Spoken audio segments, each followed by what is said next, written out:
Feeling like a dynamite, ready to explore right up in the sky.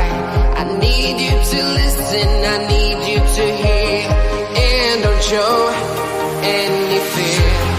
I've been flying from town to town, from London to Taiwan. I've been all around the globe, trying to protect your soul. We are heroes tonight, we will fly above the sky. We are heroes tonight, yeah.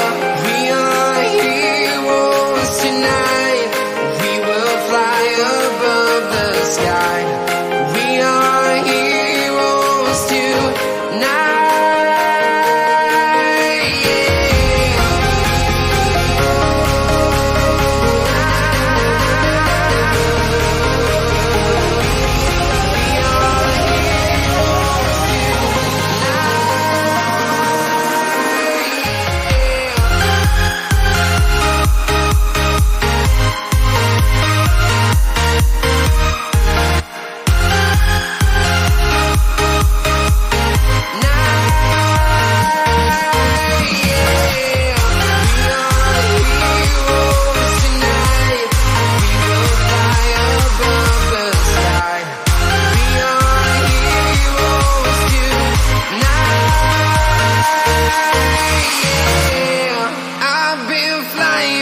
town to town, from London to Taiwan.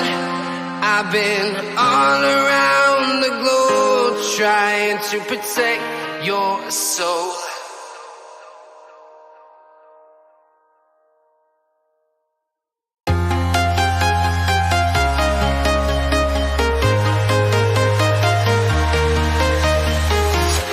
I'm walking alone, the streets are empty. The only thing I can see is my own silhouette. I'm getting stronger, step by step. The clock is ticking, but there's no time for regrets.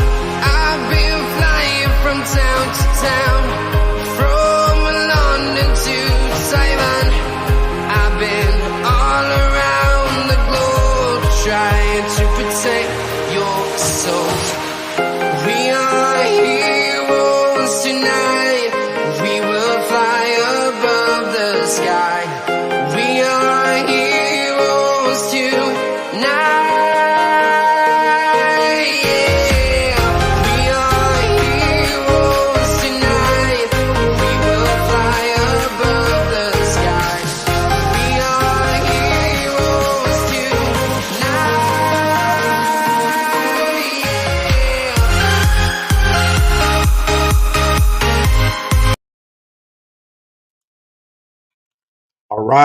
All right. How's everybody doing tonight? It's Thursday night. Hello, everybody. My name is 12 Gauge. If you haven't been to my channel before, I hope that you find something interesting here that keeps you coming back. If you haven't subscribed before, make sure that you hit the subscribe button if you enjoy the content in which I present. Those of you that continue to show up and show out, welcome, welcome, welcome. I have an announcement to make. I just upgraded my membership prices, so they're not at $5.99. They're at lower prices. So if you want to become a member to 12 Gauge's channel with the merch and everything else that's going on, go ahead and hit the join button. But anyways, enough about that. If you come in here and you're going to be chatting, be sure that you keep it classy and to make sure that everybody's opinion is valid and you guys understand that if you get a little out of line, the mods will give you a warning and we'll keep going and we'll be friends and we'll continue to agree to disagree. Well. Tonight I have a special guest, Miss Ginger Peoples, and she's going to co-host with me tonight. And let me bring her up. Whoa. Hey everybody. Hey Ginger, how you doing? I'm doing really well. How are you? How are you doing, 12 gauge? I'm doing well. I'm doing well. Just excited to see what the show has in store for us tonight. I know that you have something that you want to share about a missing person, a missing child, so we will get to that. I do want to bring up something that this is the part 2 to the human trafficking that I did part 1 on. I don't know if you were able to check out the part 1, but part 1 basically caused it broke down the the situation that women went through regarding being unable to escape that life. Are you aware of the human trafficking in the U.S. Around the world as bad as it is? I think there was a movie called what was that movie called that was highlighting the human trafficking? Do you know what I'm talking about? I do. I saw some of the video that you had posted that you had sent me, Okay, and I actually do know a little bit about human trafficking, and I know about the movie that you are talking about, and it's incredible. I don't remember the name of it off the top of my head, but um I do know that it's, definitely a, world, it's not just nationwide, it's worldwide, problem, big time exactly, issue. exactly. You know, I'm jealous of you guys. It seems like you guys can be at a certain spot, and it doesn't look like you're all up in the camera. I can back this laptop all the way to the wall, and I'm still this wide in it. I'm like, come on, man. Is there any way to make myself smaller? I mean, I used to be a little guy, and I'm not. I'm thankful for answered prayers because I used to pray all the time. Please make me bigger. Please make me bigger because I was a football player. And guess what? God answered, and bam! Now I'm like, I want to be smaller. I want to be smaller. Well, you look great. I mean, God made you awesome. So, Thank you. Thank you. yeah. Well, let's go ahead and start off with the video of the police. Um, this one is called "Corruption." Corrupt cops who get what they deserve in prison. So we're always hearing about how corrupt cops are, and they always get away with everything. Oh, where'd you go? They always get away with everything, and the world is crooked, and this and that and the other. Well, I wanted to show this video to represent a different side because police that are corrupt do get caught. They get they get prosecuted and they have to serve time. So that's why I wanted to show this video to show the other side of the coin because that's all we really hear is crooked cops, crooked cops. They're planting evidence. They're doing this. They're doing that. Well, not all cops are crooked, right? Yeah, Absolutely. For yeah, sure. I think most, I'm from a tiny town, and I believe, like, I have dealt with really bad, I have seen some really serious corruption in my tiny town. And I've lived in two tiny towns in the same state, and you would not believe the corruption that happens and goes on. Like what you had just mentioned earlier when we were backstage. I mean, like, our freedom can be taken from us in a matter of, like, in a New York minute, really.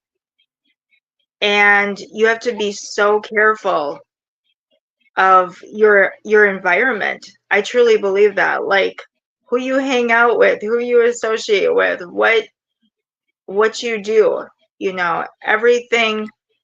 You have to really be conscious of your surroundings and your exactly, actions.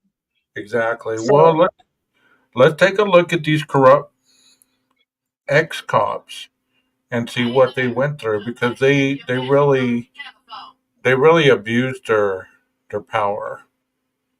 While most police officers carry out their duties with honor and integrity, a few have betrayed the public trust, engaging in illegal activities that have shattered lives and eroded trust in law enforcement. In today's video, we will explore the stories of those officers who crossed the line, abused their power, and ultimately got what they deserved in prison. Dennis Perkins. Our exploration of corrupt cops who face the consequences of their actions takes a disturbing turn as we delve into the case of Dennis Perkins, a former police officer in Louisiana. Perkins's crimes are among the most abhorrent, as he was convicted of sexual crimes against children, a betrayal of the very duty he swore to uphold. Perkins accepted a 100-year prison sentence as part of a plea deal for committing a series of horrendous child sex crimes. These crimes include incidents such as ejaculating on cupcakes, which his wife, a teacher, then fed to her junior high school students. Investigators also discovered a photograph of the couple in a nude pose with a minor. Perkins entered a guilty plea on charges of rape, 2 counts of sexual battery involving a child under 13, video voyeurism, and 2 counts of child pornography. Additionally, he was charged with mingling harmful substances when his wife, Cynthia Perkins, a lawsuit filed against Dennis Perkins and the Livingston Parish school system, alleged that Cynthia Perkins filmed her husband providing semen for the cupcakes served to children at Westside Junior.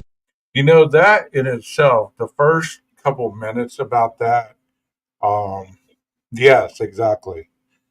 You know, there's no room for people like this in society. I mean, we can't build prison after prison after prison to lock away people.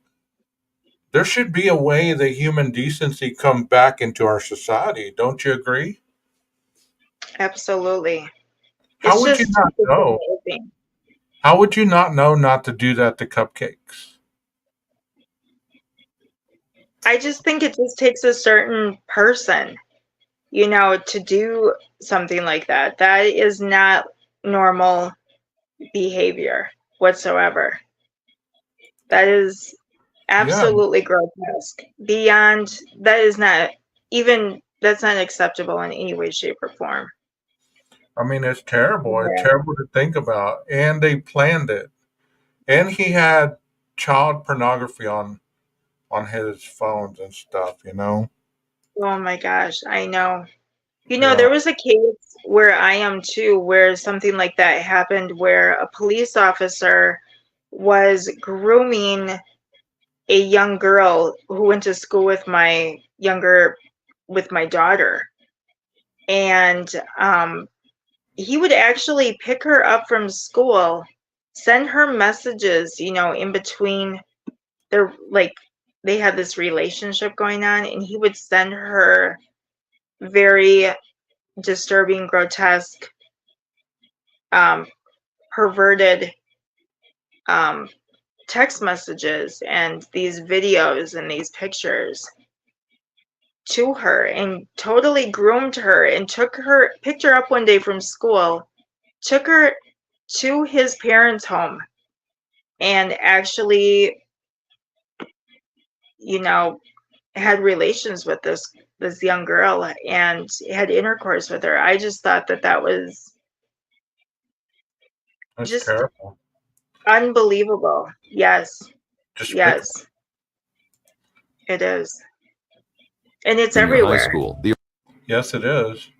original indictment, in count 15, claimed that the semen was mixed into both the desserts and energy drinks before being served to the victims. Perkins chose to plead guilty to avoid a lengthy trial, sparing the young victims from having to testify and relive their traumatic experiences. He and his wife faced a total of 150 sex crime-related charges following their arrest in 2019. Cynthia Perkins, who pleaded guilty to second-degree rape, production of child pornography, and conspiracy of mingling harmful substances in February 2022, had 68 of her 72 charges dropped in exchange for testifying against Dennis as his trial proceeded. She received a 41-year prison sentence, filed for divorce, and accused her husband of manipulating her into committing the crimes. She resigned from Westside Junior High School the day after her arrest. The court recognized the severity of Perkins's crimes and handed down a sentence that reflected the gravity of his offenses. He was sentenced to 100 years in prison, ensuring that he would spend the rest of his life behind bars. This punishment serves as a testament to the Court's commitment to protecting society from individuals who exploit their positions of power for their own perverse desires. Louisiana Attorney General Jeff Landry, whose office prosecuted the case, stated, "He not only waived any right to appeal, probation, or parole, and any attempt to avoid conviction, but Mr. Perkins also spared the victims from reliving his horrific crimes during the trial." In court, Perkins apologized to his victims and the community he once served. A victim statement provided in court condemned Perkins's sick, deplorable actions and expressed relief that they would no longer have to face him or his attorney in the courtroom. Perkins, who had been with the sheriff's office since 2002 and served as the commander of the agency's SWAT unit, and his wife were arrested in 2019 following a tip received by the National Center for Missing and Exploited Children,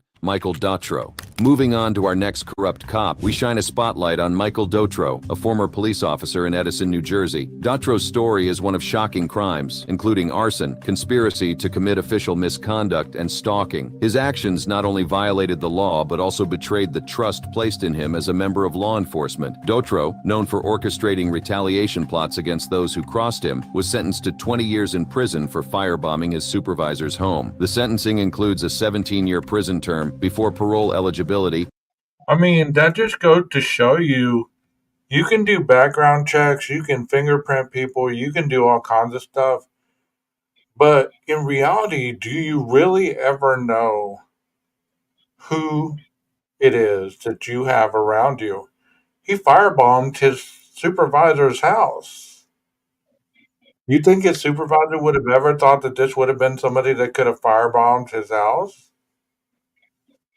They had no clue. I'm sure of that, because they're so manipulative and so deceiving, and whatever personality disorder they have, whatever mental illness they have, they know what they're doing. They're very conniving. Mm-hmm. For sure. These people. Have you, 12 gauge, have you ever looked up, have you ever heard of the Crandon, Wisconsin shooting massacre that No. happened October 7th in No, I 2007? It's, I want you to look that up. If anybody out there, I can't see chat, Okay. wants to look up about a police officer who murdered a bunch of high school kids in a homecoming party situation. Like I said, October 7th of 2007, I believe it was, in a very small town in Wisconsin. He went in, I was living in this tiny town at the time called Crandon, Wisconsin. Okay. And this police officer went and he shot up all these kids. Like there were 4 or 5 kids who he went and actually murdered. And he was a young cop. He was a very young cop. I think he was only like 20 or 21 at the time. And laws changed because of this situation. Right. And because of how young he was. It's a very interesting story. I mean, you just would be like, holy cow. I'm surprised that I thought it was not nationwide. I thought it was, well, yes, I thought it was nationwide news. But I've talked to other people who have no idea. They've never heard of this. Yeah, there's a lot of horrendous things that happen that people are unaware that even happen most of the time. You know, it's terrible. For sure. As part of a plea deal, Dautro was convicted of multiple crimes, including arson, attempted murder, and witness tampering, in a case that exposed corruption within the police department. Dautro's descent into corruption began with a personal vendetta. He targeted his supervisor, Deputy Chief Mark Anderko, by firebombing his house in 2013. The attack resulted from Dautro's anger over a shift change and a fitness for duty evaluation, following excessive force complaints against him. He admitted to his role in the arson case, which was part of the plea deal. This act of arson not only endangered lives, but also exposed the dark underbelly of Dautro's character. But his criminal activities didn't stop there. In addition to the arson, Dautro was charged with official misconduct in a separate case related to cyberbullying, illegal database access, and slashing a woman's car tires. He also faced allegations of possessing prohibited weapons and drug-related offenses. Driven by obsession, Dautro engaged in stalking behavior Did y'all see that knife right there with the brass knuckles around the handle? I saw that today, and instantly my mind went to the Idaho 4 case. I was thinking to myself, what if with the knife in one hand, brass knuckles in the other? I mean, you could knock somebody out with the brass knuckles, and then yeah, we're not even gonna go on that case tonight. But I saw No, that, like I was like, wow. I was like, wow. I just thought about that when you saw, yeah, I just completely went there too. Yeah, we're not gonna go on that case tonight. Towards his No. former girlfriend. He used his position as a police officer to intimidate and harass her, causing immense fear and distress. His abuse of power was a clear violation of the public trust and a betrayal of his sworn duty to protect and serve. When confronted with the evidence against him, Dotro had no choice but to plead guilty to several charges. The court recognized the severity of his crimes and handed down a sentence befitting the harm he had caused. Dotro was sentenced to 20 years in prison, a punishment that reflected the seriousness of his offenses. The case of Micheal Dotro serves as a chilling reminder of the dangers of unchecked power and the devastating consequences of corruption within law enforcement. It underscores the importance of holding those in positions of authority accountable for their actions. The victims of Dotro's crimes deserve justice, and it is through the legal system that they can find some semblance of closure. Dotro's story also highlights the need for ongoing efforts to root out corruption within police departments and strengthen the systems of oversight and accountability. It is crucial to maintain the public's trust in law enforcement and ensure that officers who abuse their power face the full weight of the law. Wayne Jenkins. Wayne Jenkins is a former police officer and the leader of the Gun Trace Task Force in Baltimore, Maryland. The Gun Trace Task Force was established with the noble purpose of investigating violent crimes and illegal firearms trafficking. But Jenkins and his team took advantage of their positions and engaged in a series of shocking illegal activities. Jenkins, once a respected member of law enforcement, succumbed to the allure of power and began a downward spiral of corruption, extortion, theft, drug dealing, and even planting evidence became routine for him and his team. They used their authority to exploit and manipulate the very community they were meant to protect. Innocent lives were ruined, and trust in the police force was shattered. In 2017, the arrest and indictment of Jenkins and 6 members of the elite Gun Trace Task Force in Baltimore shocked the city. These officers were charged with federal racketeering for a range of crimes, including civil rights violations, robberies, drug dealing, and overtime fraud. Jenkins had been a highly regarded police officer, celebrated for his ability to capture drug dealers and firearms. However, he was also leading a criminal enterprise within the police force. The story reveals a double life that Jenkins led, one as a respected law enforcement officer and another as a criminal. See, now, I could see a lot of times when these individuals are corrupt like this, or they're easily living a double life, like you just said.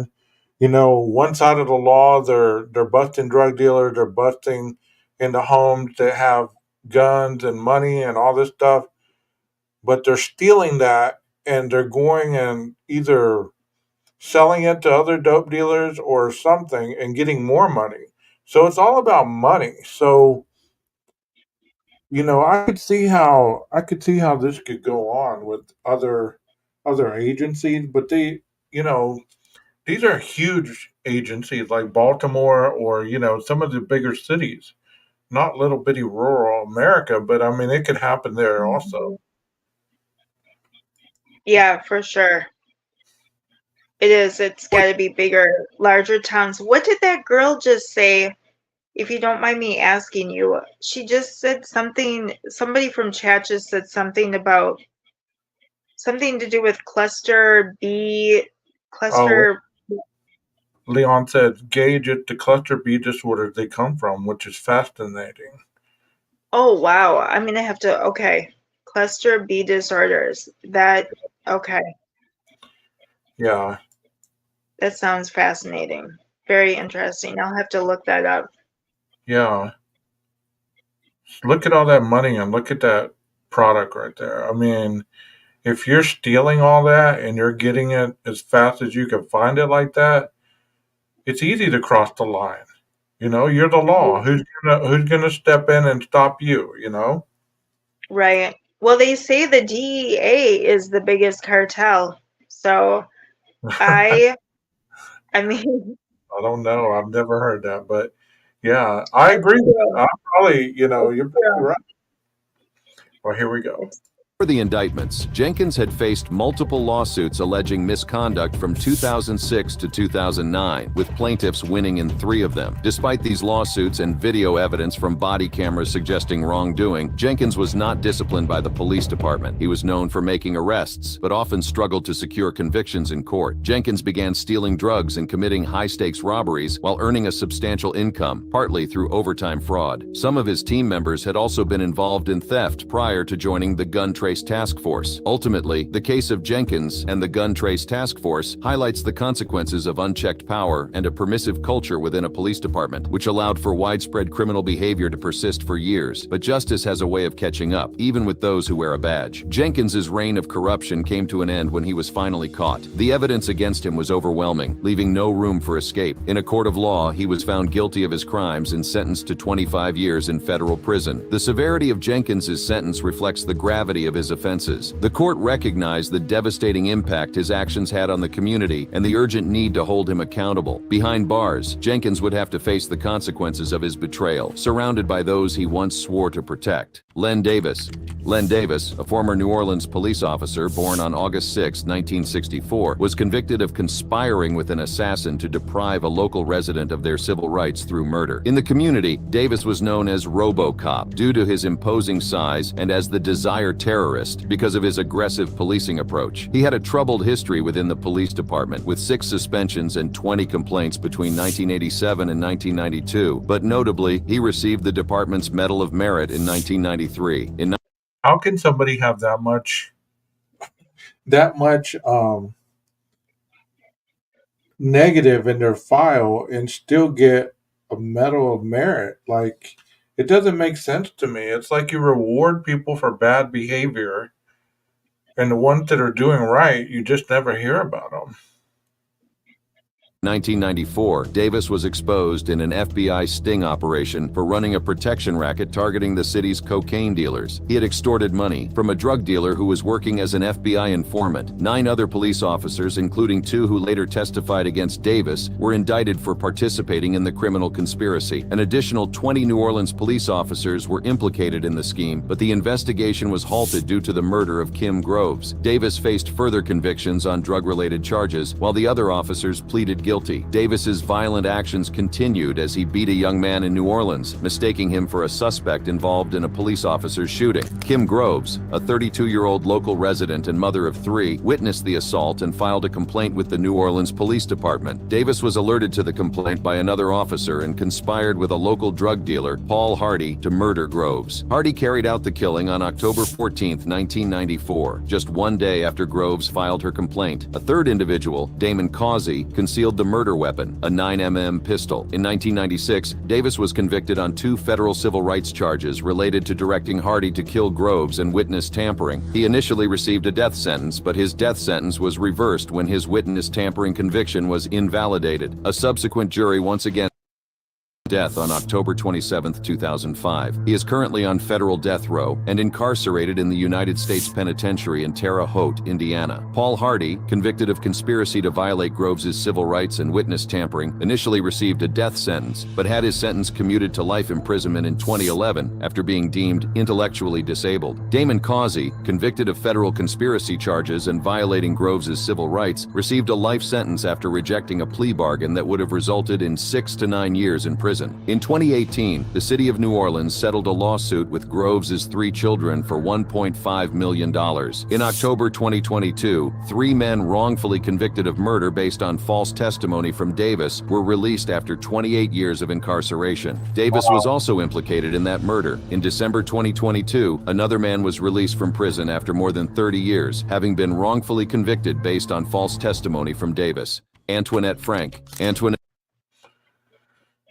Okay, I'm going to turn it off here because I want you to start on your presentation on your missing child, because we get the point with that. Okay. Okay. So go ahead and tell us a little bit about your presentation. What are you going to present? Okay, so I'm here tonight with 12 Gauge, and I am so thankful for his invitation to be able to talk to you about the case about a little Fruitland, Idaho boy named Micheal Vaughn. And his nickname is Monkey. And if anybody, I can't see the chat, so it's hard for me to, communicate with you. So I will just tell you a little bit about the case. Okay. And I'll relay any questions or anything that they have. Okay. okay, yes, please do. In 12 gauge, are you familiar at all with this little boy? I'm not, but I'm looking up this stuff right now so I can put on the backdrop. Oh, that would be awesome. Thank you. I just don't have the equipment to be able to do that. Otherwise, I would. So the case of missing Micheal Vaughn of Fruitland, Idaho has been ongoing for the past, it's almost been 3 years. And he disappeared or was abducted July 27th of 2021. And so he was last seen between the hours of 6 and 7 p.m. near his home, and he was walking east in the area of Southwest 9th Street.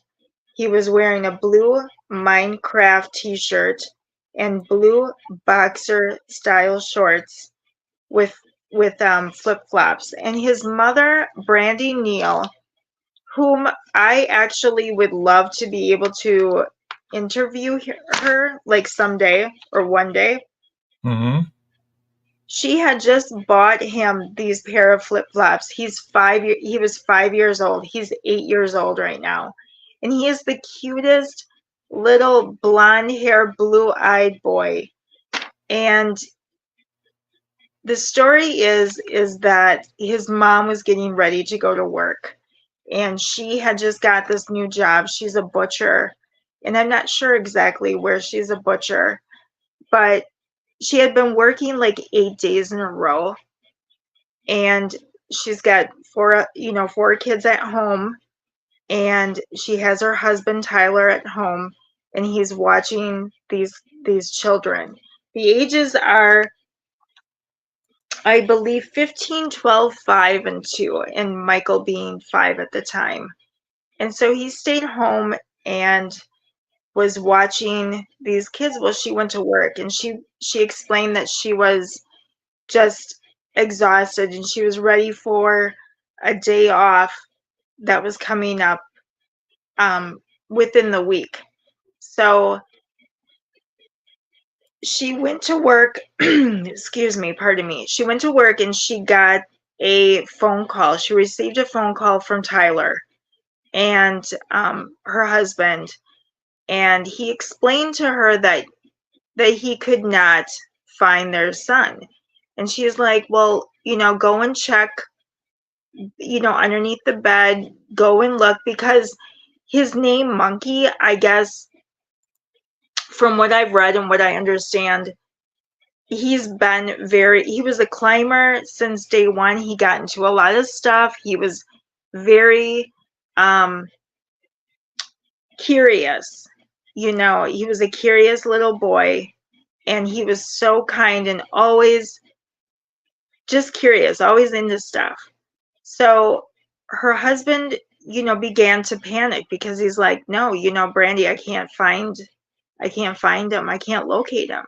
And then she said, her heart just dropped. And she said that she just was frozen and she just kind of stood there. And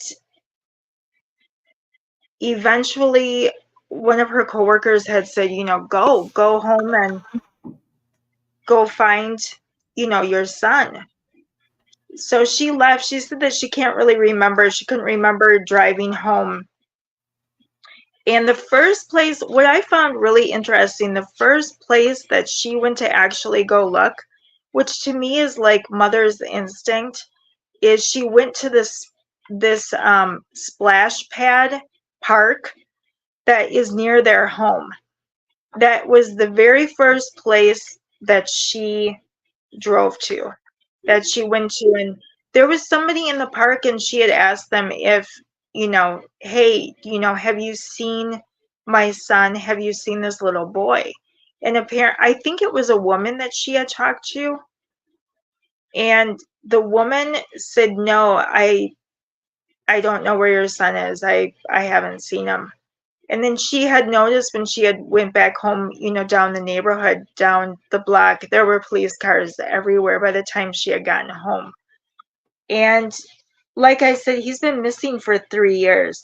And if anybody remembers this case, I ask that you please join in the conversation with me, because somebody, I can't remember his name. I think 12 Gauge, you may know who he is.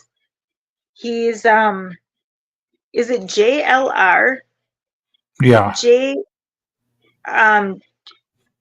is that who? Yeah, that's J who he is. Yeah. Did he do a case on that? He did. He did a really big case, and he actually um he interviewed this guy named Brandon Shirtlift, who lived with the Wandras, which is a home right next door to, or I shouldn't say right next door, but right in the same vicinity of where this, where Micheal lived with his mom and dad and his siblings. So the Wandras, now the Wandras were these type of people who were always helping they were always helping strangers. Like, these are the type of people who would invite people into their home, because if they didn't have a place to live, or if they needed a place to crash, they, would offer them a place to stay. And these two people, so Brandon Shirtlift and this Adrian, I have his last name. Lucian, I think his last name is. These guys were staying with the Wanderers at the time, and Sarah Wandra and her husband Stacy Wandra. There was also another guy living with them whose name is Tanner. I'm not sure I know a lot about Tanner. There's not a lot of information about him. And when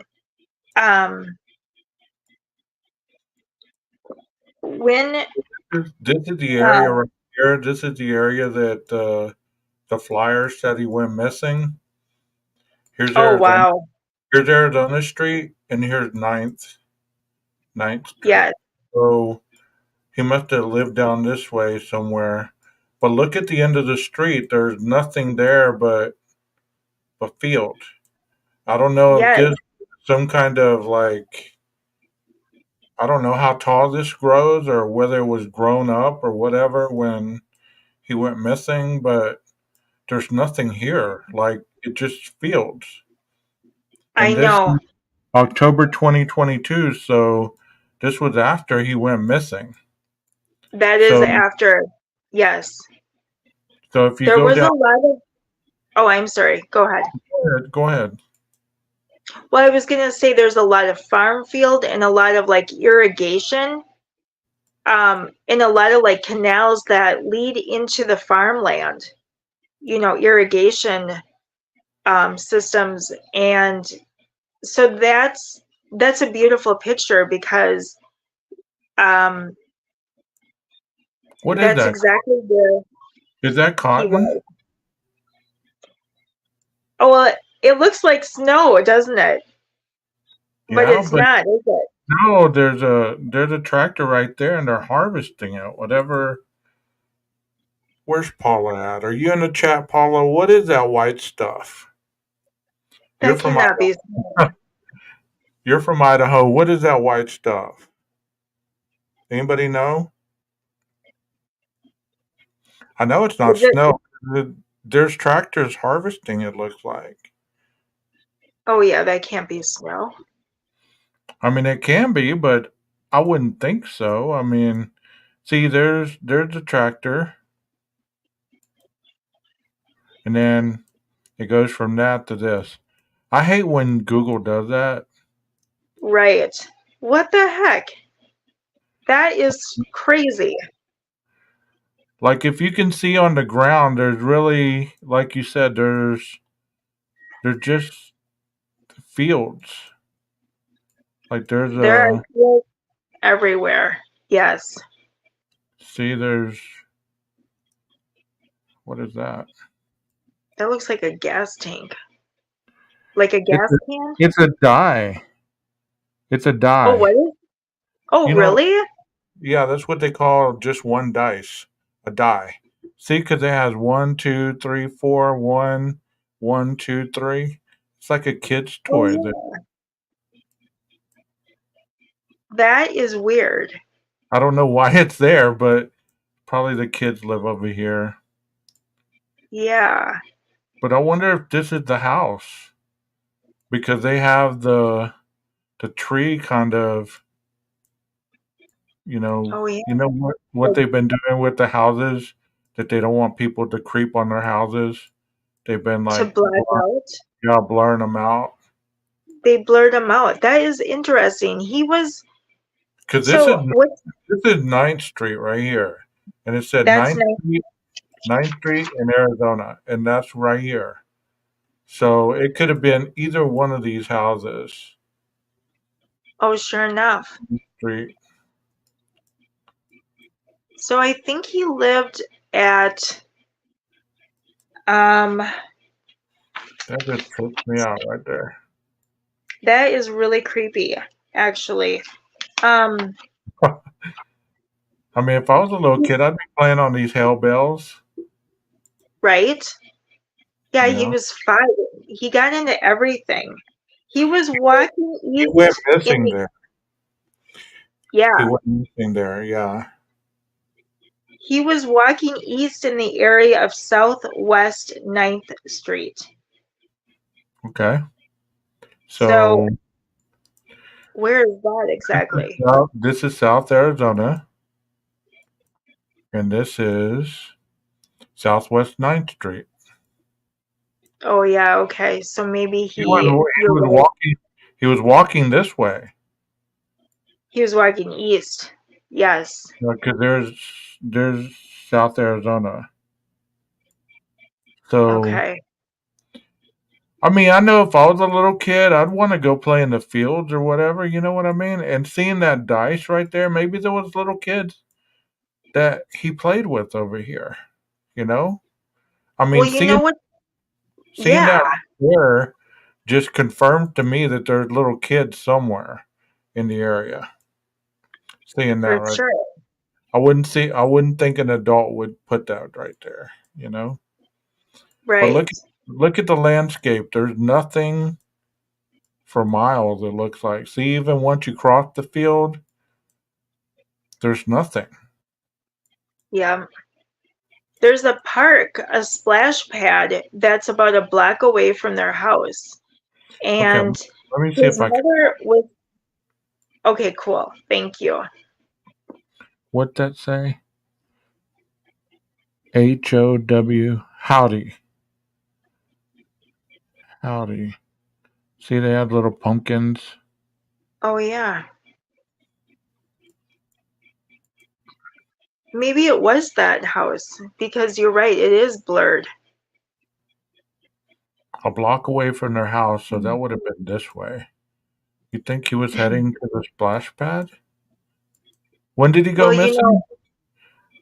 when or where? When? Okay, so July 27th, 2021. And his mother thought that she felt like somebody was watching them. And I always found that interesting as well because she even stated that they were outside all the time, like constantly. Like she said they pretty much did everything outside. Look at like their neighbors' houses, how close they are too, kind of.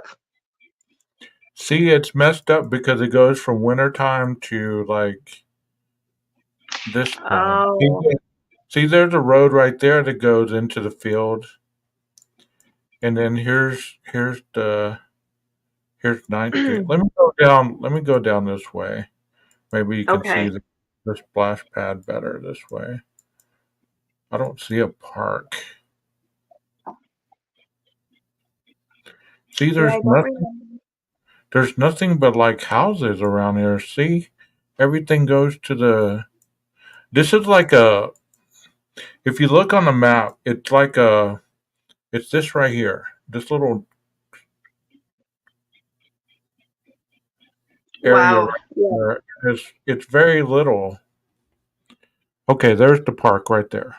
So if you go down, let's say you were walking this way and went down this way, there's the splash pad. Let me put the little guy right there. See how close we can get.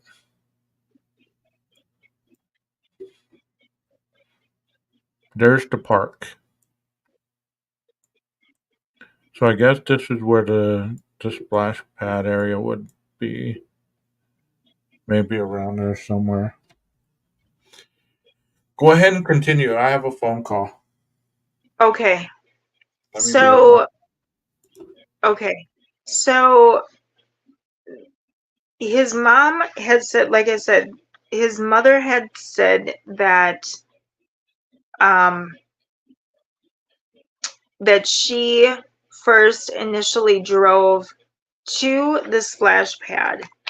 And as a mother, I always thought that was very interesting because that's like, your motherly instinct to go. That was the very first place she went. That's where her gut instinct told her and her heart told her to go. And um, the neighbors, there was this neighbor, Stacy and Sarah Wandra.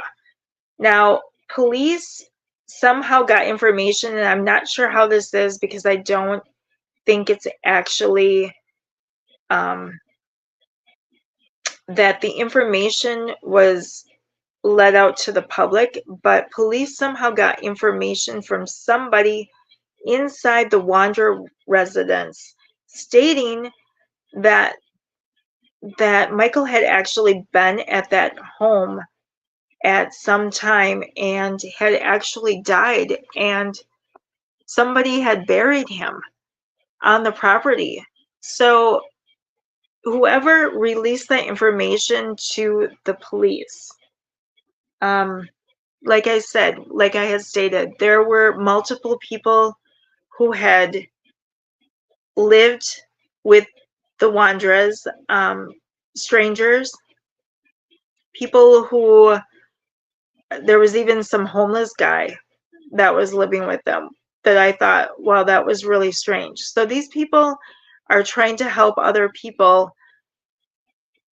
They're trying to, have a good heart, and help others, but I don't know. To me, it's just strange. They're just a weird, strange. I don't usually judge. I'm not trying to throw judgment to them, but it's a very strange case, and these people are just kind of odd, in my opinion. Stacy was actually, if you look into the case, Sarah Wandra had actually, they were close to God. She claimed to be really close to God, and Stacy was into guns. Like, he was buying guns illegally, and that kind of threw off police to the point where he was actually incarcerated for a short amount of time. So they do have some kind of criminal history. Now, the Wandras are, so like I said, they're letting people into their home, strangers. They're trying to help others.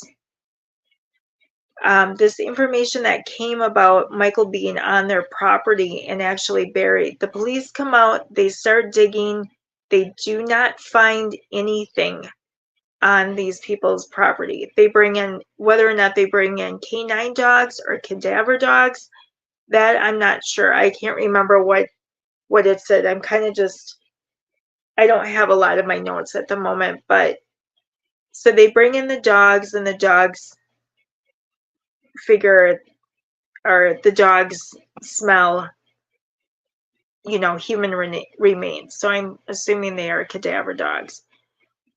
And the police say, yes, Micheal was actually here. And the Wanderers are arrested. I think Sarah Wanderer was arrested before Stacy. So they're arrested, and I'm not sure, I don't remember off the top of my head what they are charged with. So they sat in jail for, I want to say, a good year and a half or so. But now they're both out. And then recently, within the last 5 months, Stacy comes forward and says in a live interview and says, look, I want to clear my name. I didn't have anything to do with this little boy who went missing. So I'm asking anybody in the public, if you have any information about Micheal, to please come forward. I personally believe that he was abducted. And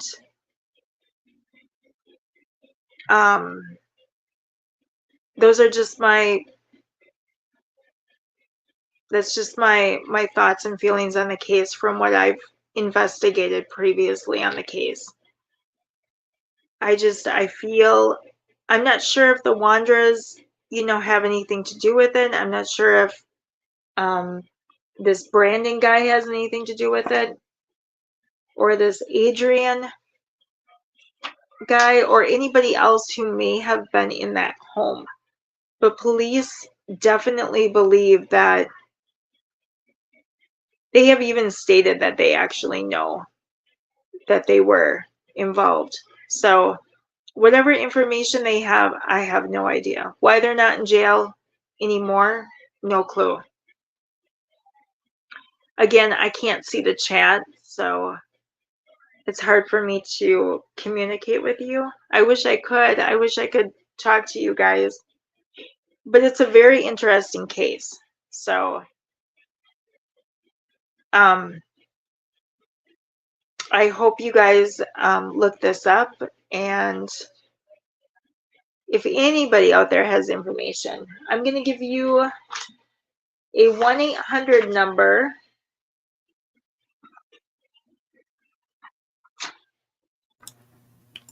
Like I said, this is out of Fruitland, Idaho. Okay, sorry about that. Oh no, you're fine. So Okay, so this is the park, right? yeah. I'm so far behind. I'm sorry if I'm backtracking, y'all. So here's Southwest 8th Street. So it's like a block over. See, if you go down here, if he would have walked down this sidewalk, or if somebody picked him up. Yeah, somebody could have picked him up. His mom felt like they were being watched, that. So that's kind of odd to me too. And I kind of looked into her background, and I don't want to be judgmental, and I don't want to say on here what I've kind of, am thinking with her, because bless her heart, I can't imagine a missing child. I mean, I can't even imagine, but. See, there's another blurred out house. What's her background? My background, like what I've done? No, her background, the mom. Oh, her background. Yeah. So I know that the police had asked them if there was any kind of domestic abuse going on. She has 2 biological children. She was Mm-hmm. married previously, so she's got 2 children with a different husband. You know, she was married before previously, had 2 children, and then with Tyler, I think his name is Tyler. Yeah, Tyler.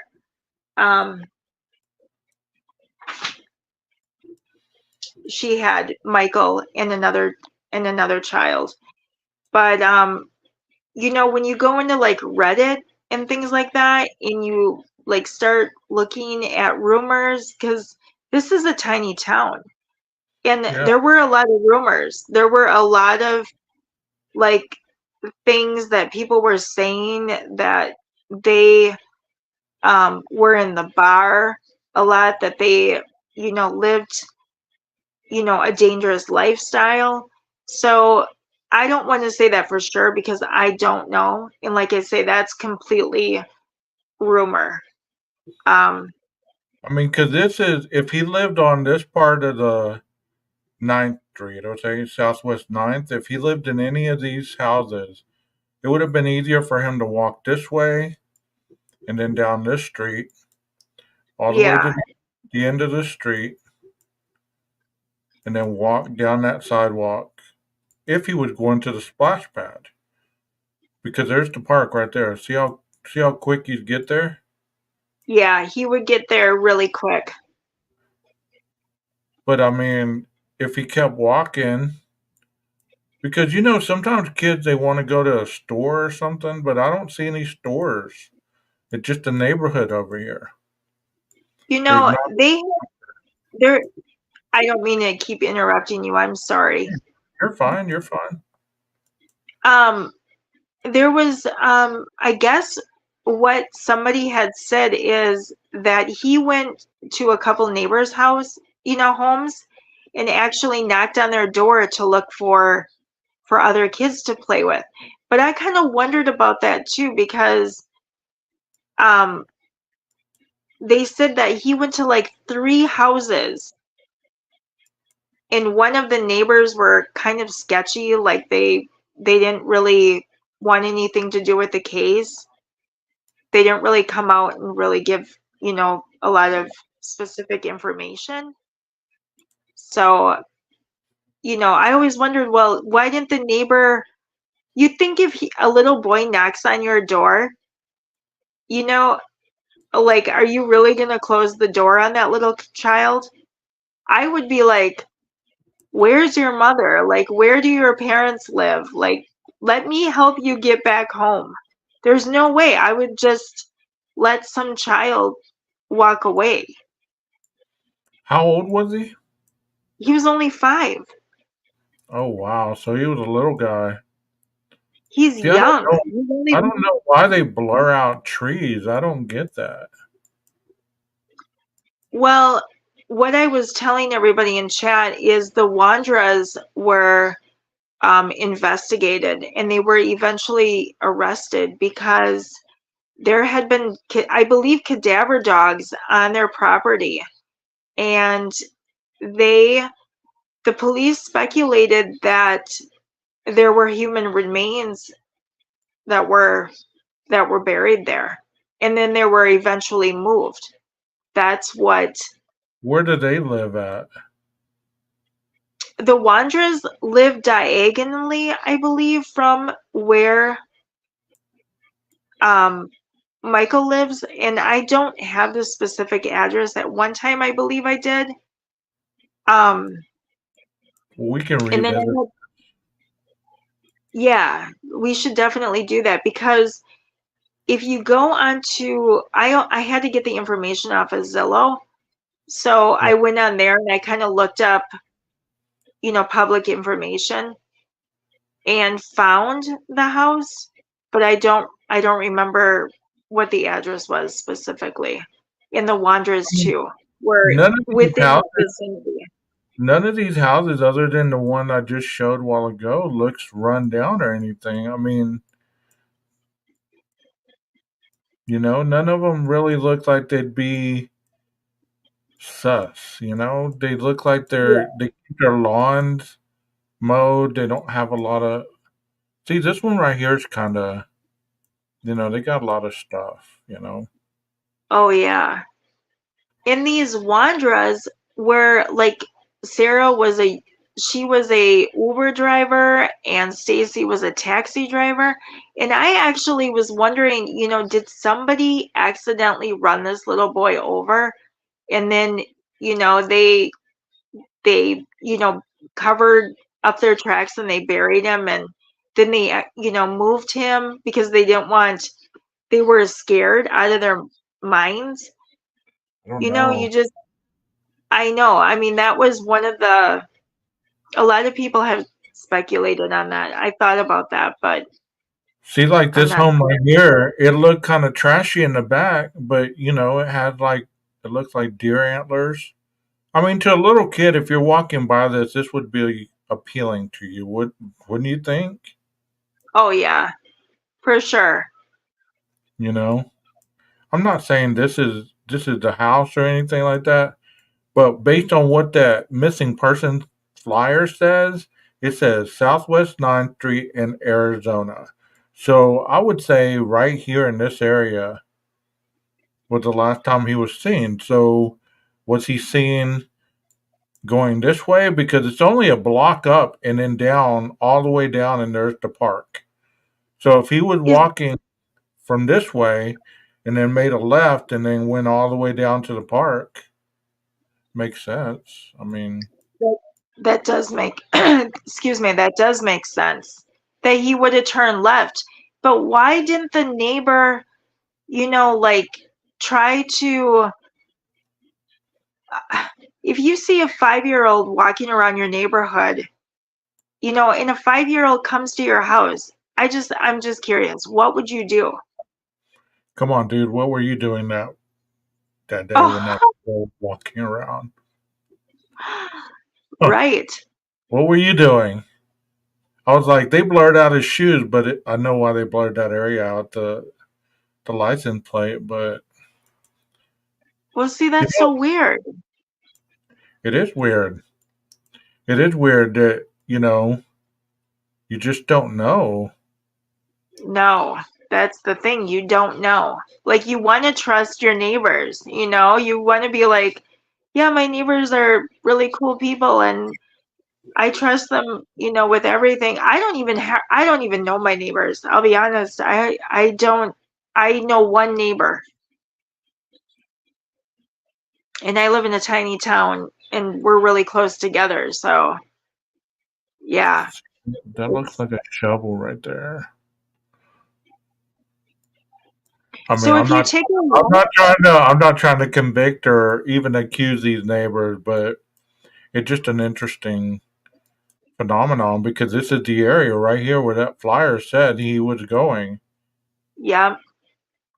See, if you take a right, or if you're okay, so if you go straight, you're gonna head to the field, correct? Yes. If you go out, there's the field. There's nothing there. Is that So a dead end? yeah, if you go left, there's nothing but fields, and it's kind of like an alleyway behind all those houses, and Yeah. it's an undeveloped housing area back there. So Okay. the Wanderers So live the on Wing. Where is Red Wing? oh, is that where they live? Okay, that makes sense. Red Wing. That's what Rondi said. Wing Street, Fruitland, Idaho. That's an interesting name for a town. Mm-hmm. Fruitland. Okay, how far away? See, that's not far from where we were at. We were right here, and this is their street.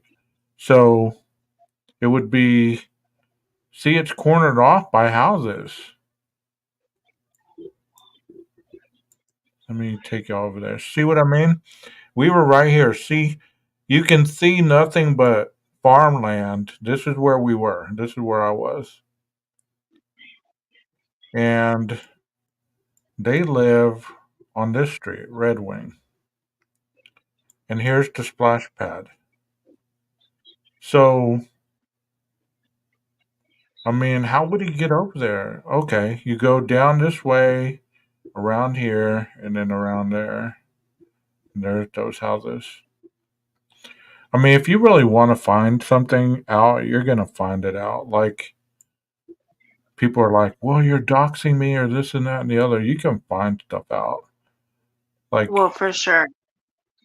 here's Red Wing. So you look at the most obvious looking houses. The street's not very long. That one's blurred out. That tree's blurred out. I mean, if you look hard enough, you're going to find what you're looking for. But Yeah, I believe it. these houses look nice too.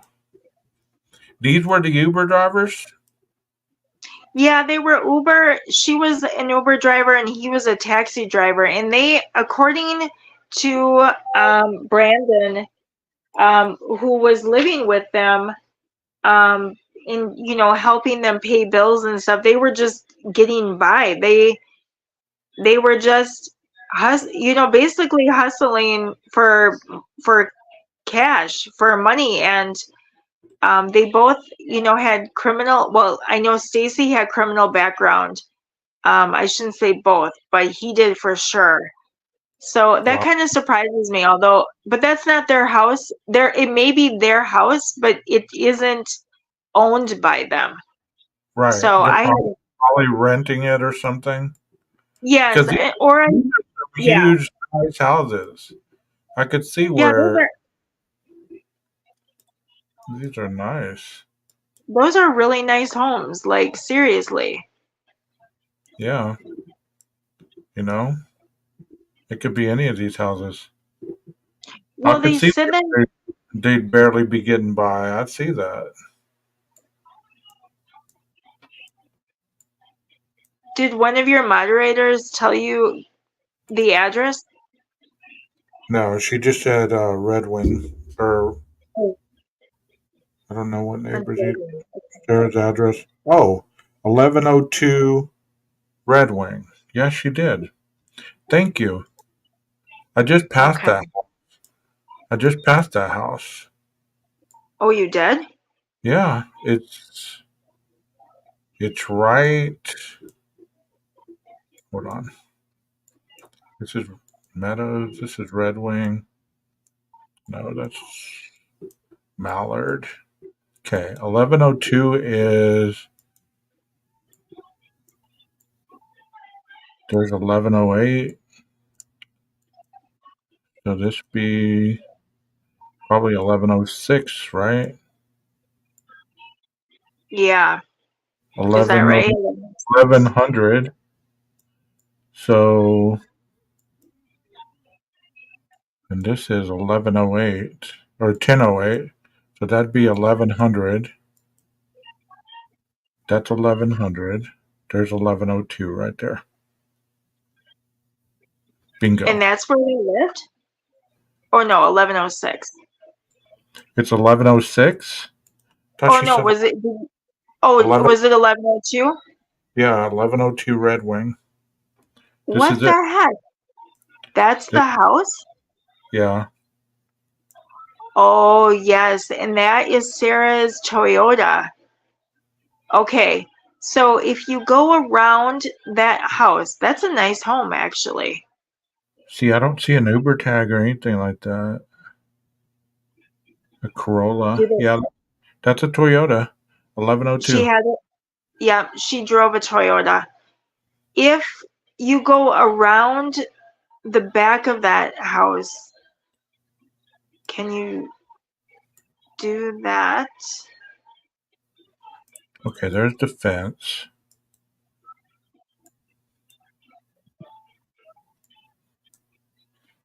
So back here, Well, because that's where everything, they were digging. everything's fenced off. There's a bunch of Okay. there's a bunch of trees, and they're at the end of the house right there. So it would be in this area. Yeah. I kind of like your theory. They could have ran over him by accident. Yeah, That I seems thought like about that. that seems like a logical theory. I mean, why would you why would you abduct a boy and then kill him and then go and bury him? Doesn't really make sense. I like your theory. Yeah. Well, it's very possible. I thought about that actually when Carlos and I were talking about that, my husband and I had said to him, I'm like, babe, what do you think happened? And we came up with that because is because that's always a scenario that can happen. Yeah, that's the house right there. And if there are multiple cars and if they have multiple people living with them and they had vehicles, think about how many cars are, in that driveway or parked alongside that road. But it didn't even have to happen over there. You know what I mean? It could have happened over Oh, here, anywhere. true. It True. could. He could have. Yes. He or she could have been delivering some food in a rush and not seen him and hit him, killed him. Right. And you know how taxi drivers drive and Uber drivers, they drive typically fast, right? Like, Because look behind his house. His house would have been right here in this neighborhood. There's nothing here but field, and it's right. flat. There's more field over here. I don't know what this black field is, but it's all field. Look all the way around. It's nothing that you could hide. Even over here, look at all these fields. Yeah, that's all flatland. Yeah, it's all undeveloped. See? Yeah. Oh, there's a river. Look what the river's called. Holy shit. The Snake River. Oh, wow. Wow. Oh my God, that's crazy. We are not talking about that case right now, but that is the Snake River. Look. His house was down this street. It looks like an interstate that goes across. There's a bridge right there, and there's the Snake River between Idaho and Oregon. This is basically the Yeah. state line. Yeah, they were really close to Ontario, Oregon. How long is that dang river? That's what if that's one of the longest rivers? Good Lord, look at that. Holy There's a, cow. yeah, it goes. I don't know. I'm not from the area, Yeah, me neither. but that just tripped me out right there just now. Snake River. I Unless didn't they know it went that long unless they like like to that. unless they like to name all their rivers the Snake River. I don't know. Right? That Oh, is a that's that is a trip though, because there's their neighborhood right here, yeah. and it's fairly close to the river. I mean, it's not too terribly far off, but How long you what got do to you think cross. the distance is? I mean, if he lived in one of these houses, I would say probably a couple, maybe about 3 or 4 miles on foot. But he's 5. Yeah, I mean, it'd be a heck of a walk. Because that road, South 8th, he'd have to go right and then down the road to the very end and then kind of walk through that little trail. See that little trail right there? Mhm. Or walk around like this and then walk through there, through that trail, and then either go through a trail or go across the field and there at the river. I mean, anything's possible because it's not that far, look, you know? But Yeah, I'm not saying he went in the river, but it's close. I didn't even realize because I'm starting to look for water in the vicinity of these things, exactly. just to get kind of like, okay, is there any water nearby? Could the person have fell in the water? Could somebody have taken them down by the water? I mean, because a 5-year-old would be inquisitive of water. But that's a For lot of sure. walking for a little dude. They're not really tall. Right. Paula says yes, the snake goes through most of Idaho. Oh, wow. I That's a wonder if really long river. they need to dredge that river and look for a K-bar. For sure. I mean, I think that river is deep though. Or maybe not. I don't But know. That's the river that Bundy was supposedly had, and don't quote me here, but I thought I heard that Bundy threw one of his victims in that river. oh, I could, wow. I could be Holy making cow. I could be making that up. I don't know. But this right here just No. Right. this right here just tripped me out. That's crazy. Like, would that belong to him? When you showed me that and you said that's a dice, at first I thought it was a gas can. Like a I did plastic too. I did gas too. can. Yeah. And can you blow it up a little bit to see what's on top of it? No, Is it, it's is it this is a bale of hay. It's sitting on a bale of hay. Like there's two yeah. bales here, and there's another bale right here, and there's some more bale over here, and there's like a drainage ditch right here, Okay, there's the drainage ditch. Okay. and there's And he's a pallet of wood or some kind of metal looking thing right there. But okay. see, that just leads to a field back behind here. I mean, if there was any kind of person laying down, I mean, I guess you could not see them, but you would think the police would be using drones and stuff like that. I don't know. I know. And they said that the police are really like compassionate about this case and have completely like they're I don't know. To me it seems like it's going cold a little bit, but from what I've read, but others have said no, the case they have information. They just aren't releasing it. So, I don't know if I really buy into that though either.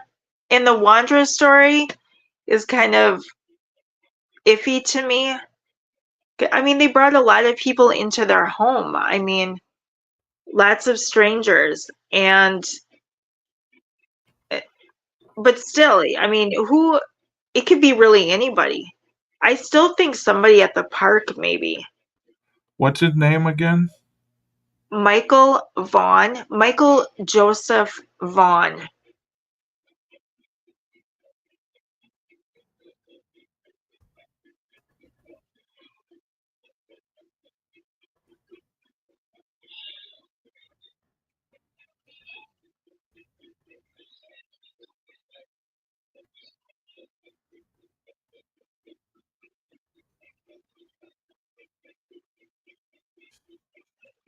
I'm reorganizing the title of the video. Oh, okay. Yeah. I'm surprised that more people haven't heard about this case. I know it blows my mind just looking at this evidence because it just it just shows how quickly somebody can go missing or some little child. See, it looks right here like these tire tracks.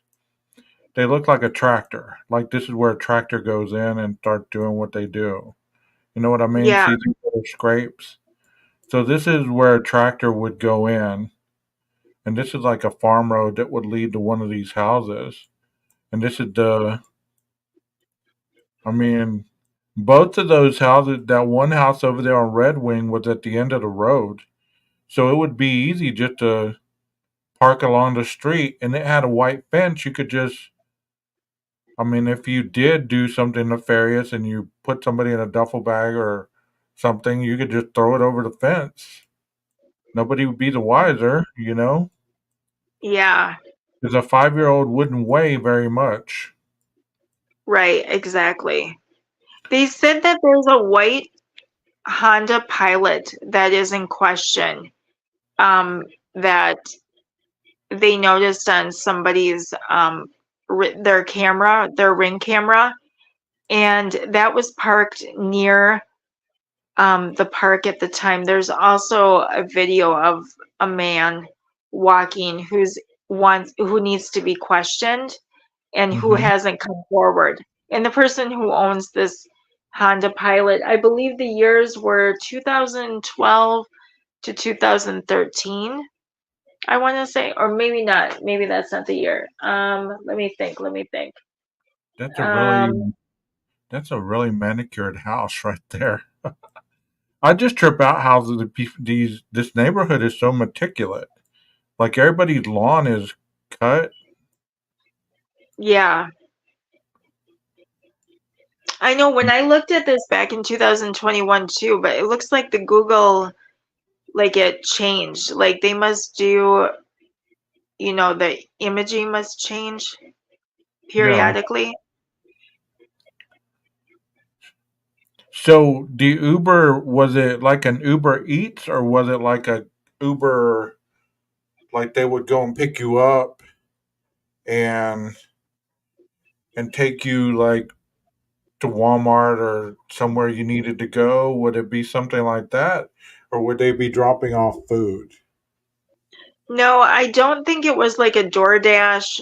Are you talking about like DoorDasher? Yeah, DoorDash?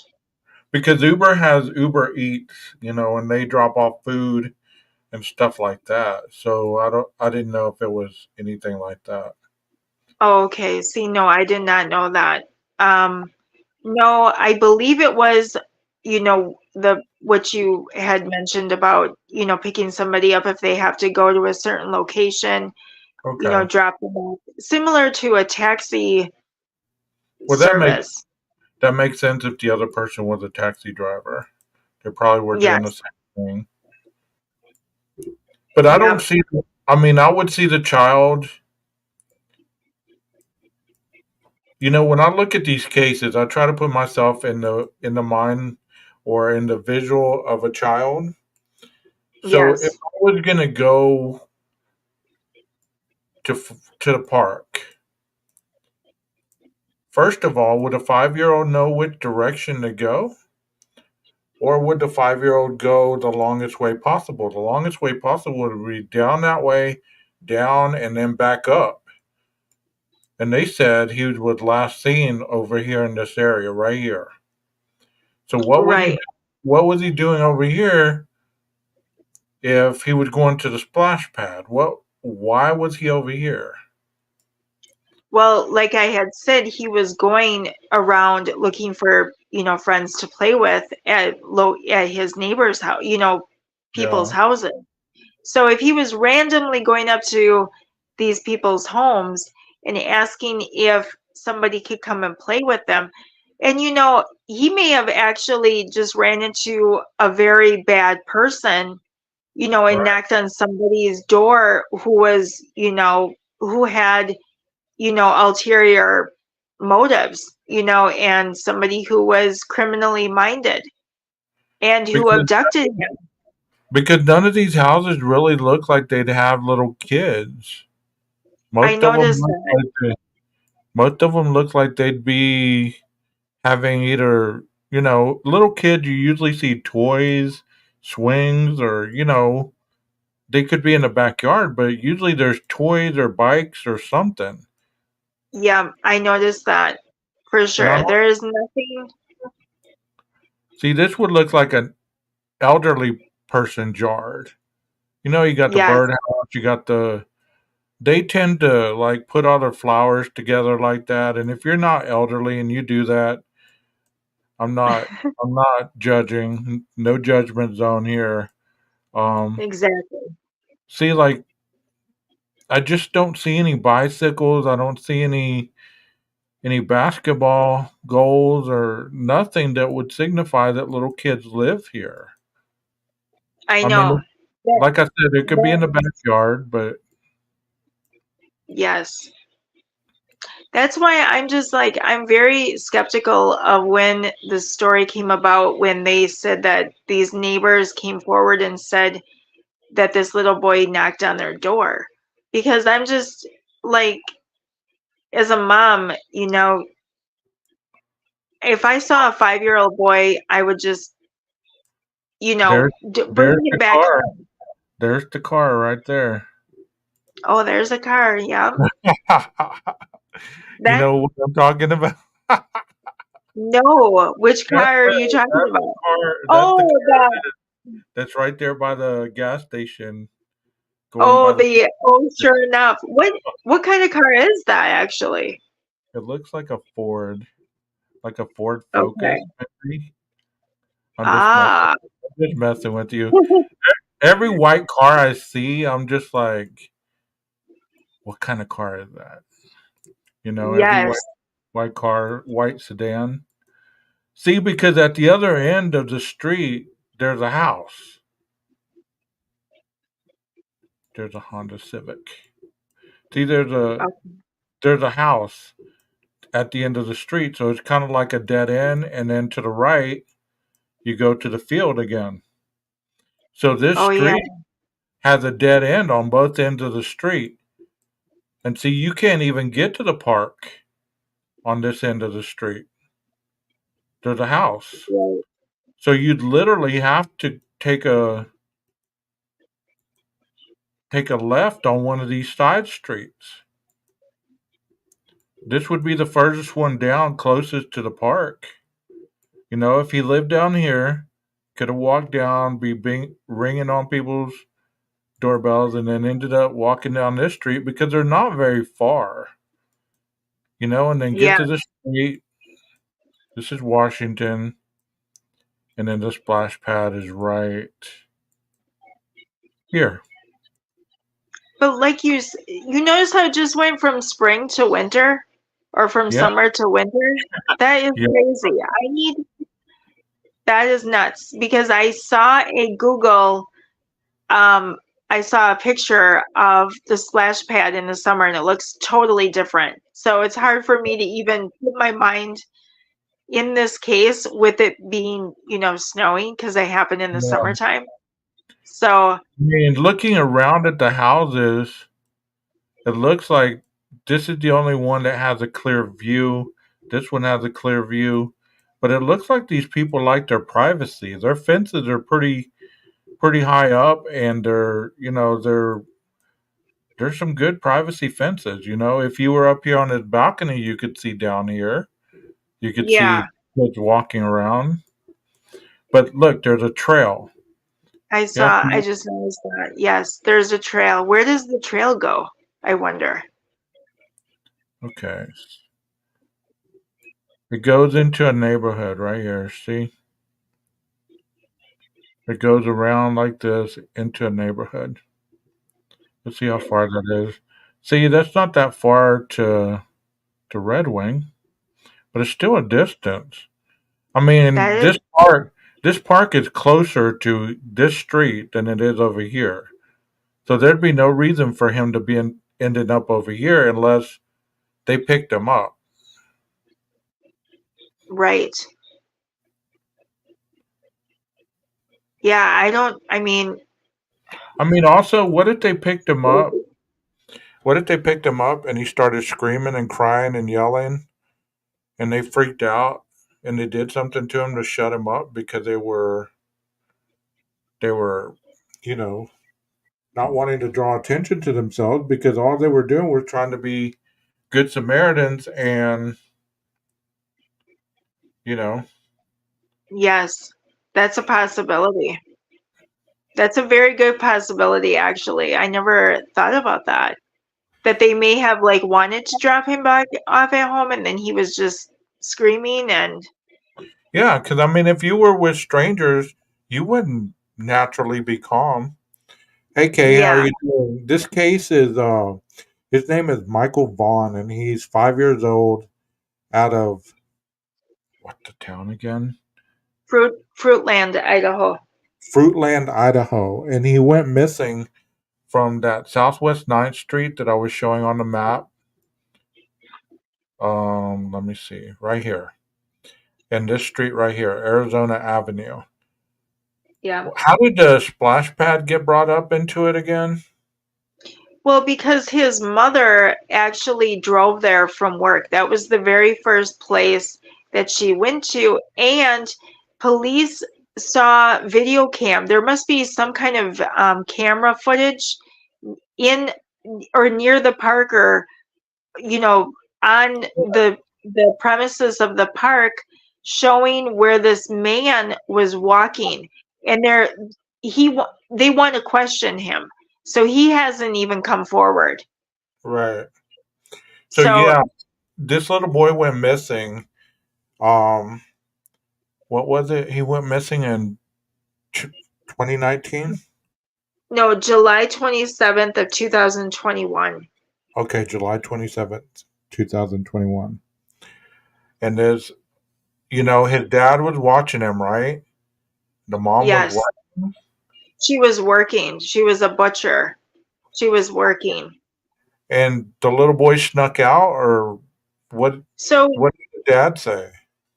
so the circumstances around that is, um, from what I understand, he told police um, that he had been ordering pizza and Micheal had been playing Nintendo, or that Nintendo Switch, and he was sitting on the couch playing that, and he um, he must have snuck out the door, is what happened, and that's because he couldn't find, he couldn't locate him. He looked everywhere inside the home and he couldn't find him. So that's when he called Brandy and said, look, I can't find him. Panic, set in, and But Ginger, so he, yeah. let me ask you this, okay? Just looking outside the box of what you just told me. How Hmm. far on foot could a little 5-year-old get within minutes? I mean, it would take him almost an hour to get to the end of that road where they said he went missing, unless he lived right there. You get what I'm saying? So Absolutely. even if he lived there at the end of that road somewhere, how far could he have really gotten in that little bit of time, unless the father really didn't know how long he'd been missing? See, and I had thought about that too, because I'm like, something doesn't sound right to me, starting with him and his story. Yeah. That's because the timeline to me is off. Like he didn't know like how. It's just my personal opinion, I'm just Right, again right. speculating on that, but you're right. How far could a 5-year-old go?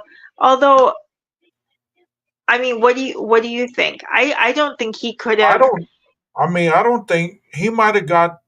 Let me let me get to the end of the street where I'm talking about again, because I wish I knew their address, because then you could really gauge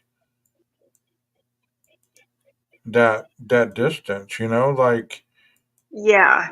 if they lived right here on the corner in either one of these houses, and that little boy went out the door, he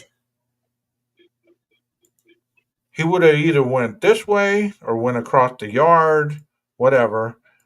But at what point, either one of these houses, or even up the road here, how far could Hmm. that little boy have gotten? I mean, you could have gotten in your vehicle and possibly found him.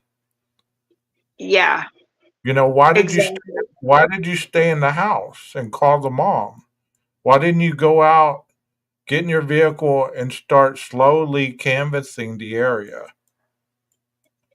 Exactly. Well, he had a 2-year-old, but still, he could have taken the 2-year-old, thrown the 2-year-old in the car, and would have just, like, if my son or my child is missing, I don't like, we're all going in the car and we're gonna, because I'm looking right away, we're getting in the car, whatever, we are going. It's gonna be immediate, but I do believe the timeline is off on that. That something just doesn't make sense to me, starting with that, for sure. I mean, if he was ordering, that's why I asked you about Uber, if there were Uber Eats, because if he was ordering pizza, you Oh, know, yeah. they could have delivered the pizza, maybe not that fast, but, they could have been delivering some food in the area, not seen the little boy, and hit him, like you said. I mean, anything's possible. Yes. I Anything is mean, it just seems weird to me that these kids are doing things and then all of a sudden you hear the door open and they vanish like into thin air. It doesn't really seem feasible that that would happen. I can't wrap my mind around that. I mean, I'm sure it I does. can't I'm either. sure it does, but I can't wrap my mind around that. I can't either, because if you're engrossed in a video game as a child, usually you're just, but then do you suddenly get up and then decide, to go outside and to go look for, children in the neighborhood? That to me, like, that's weird. Like for a 5-year-old to like think that way, like, oh, I'm gonna go check the neighbor's house and I'm gonna go see if, little Billy can play or little Bobby can play, or go look. It just, that whole scenario is like way, like, weird, I mean, strange. where was the dad ordering the pizza? In his room? Was he in the kitchen? Was he in the garage? Was he in the backyard? I mean, where was he Yeah. ordering the pizza where he wasn't watching the 2-year-old and he obviously wasn't watching the 5-year-old? Well, right. That is So, so, there's speculation and there's stuff, there's rumors again where he had another girl over at the house, a girlfriend, and this is stuff that, like, you read on Reddit and you're like, oh my God, is that, because that's possible. Like where, somebody else was over and he had an outside girlfriend and she was over and he wasn't paying attention. And I mean, everybody's got skeletons in their closet, I mean, and that could have just been that the sounds, story he that said. sounds logical too.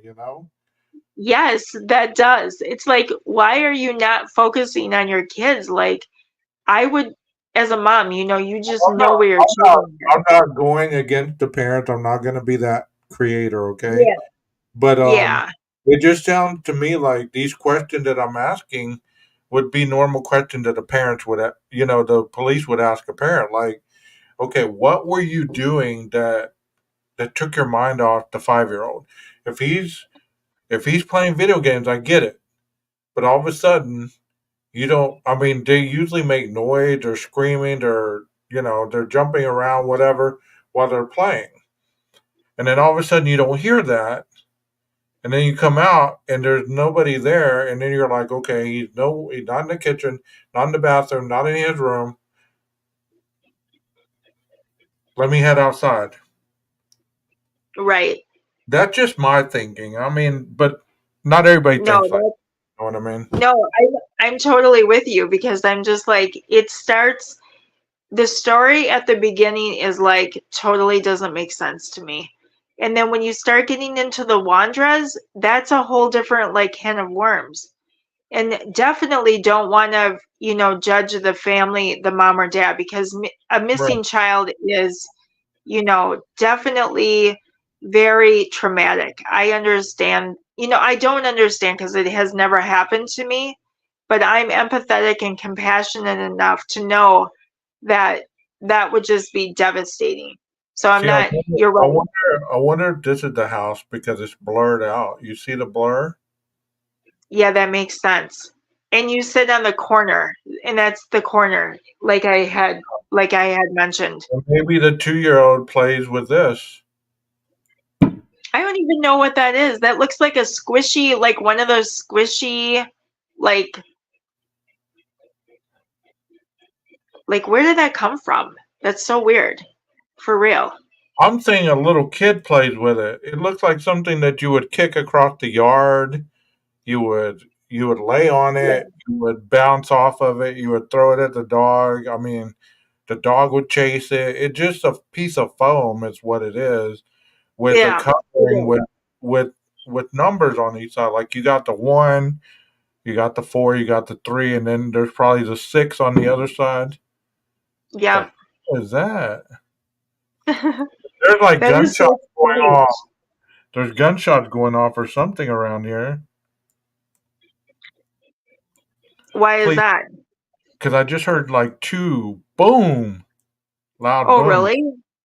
Please don't be a Oh, juvenile. Please don't be a juvenile. that's great. Oh, over by you? That's Yeah, crazy. I hope not. I just heard it outside. Like it was loud. Wow. I just pray it's not a juvenile because if it's a juvenile, then they catch them, they take them into custody. Then I got to leave. But I wonder if they interviewed this guy. You hear He's that? awfully close. Oh, yeah, I do. Wow. You may have to leave if you're on call. But yeah, here's that street right here. Here's 8th Avenue, and that goes all the way to the park. So this street isn't very long. There's not a lot over here. There's not a lot up here. Where did this little boy go? Right. What happened to him?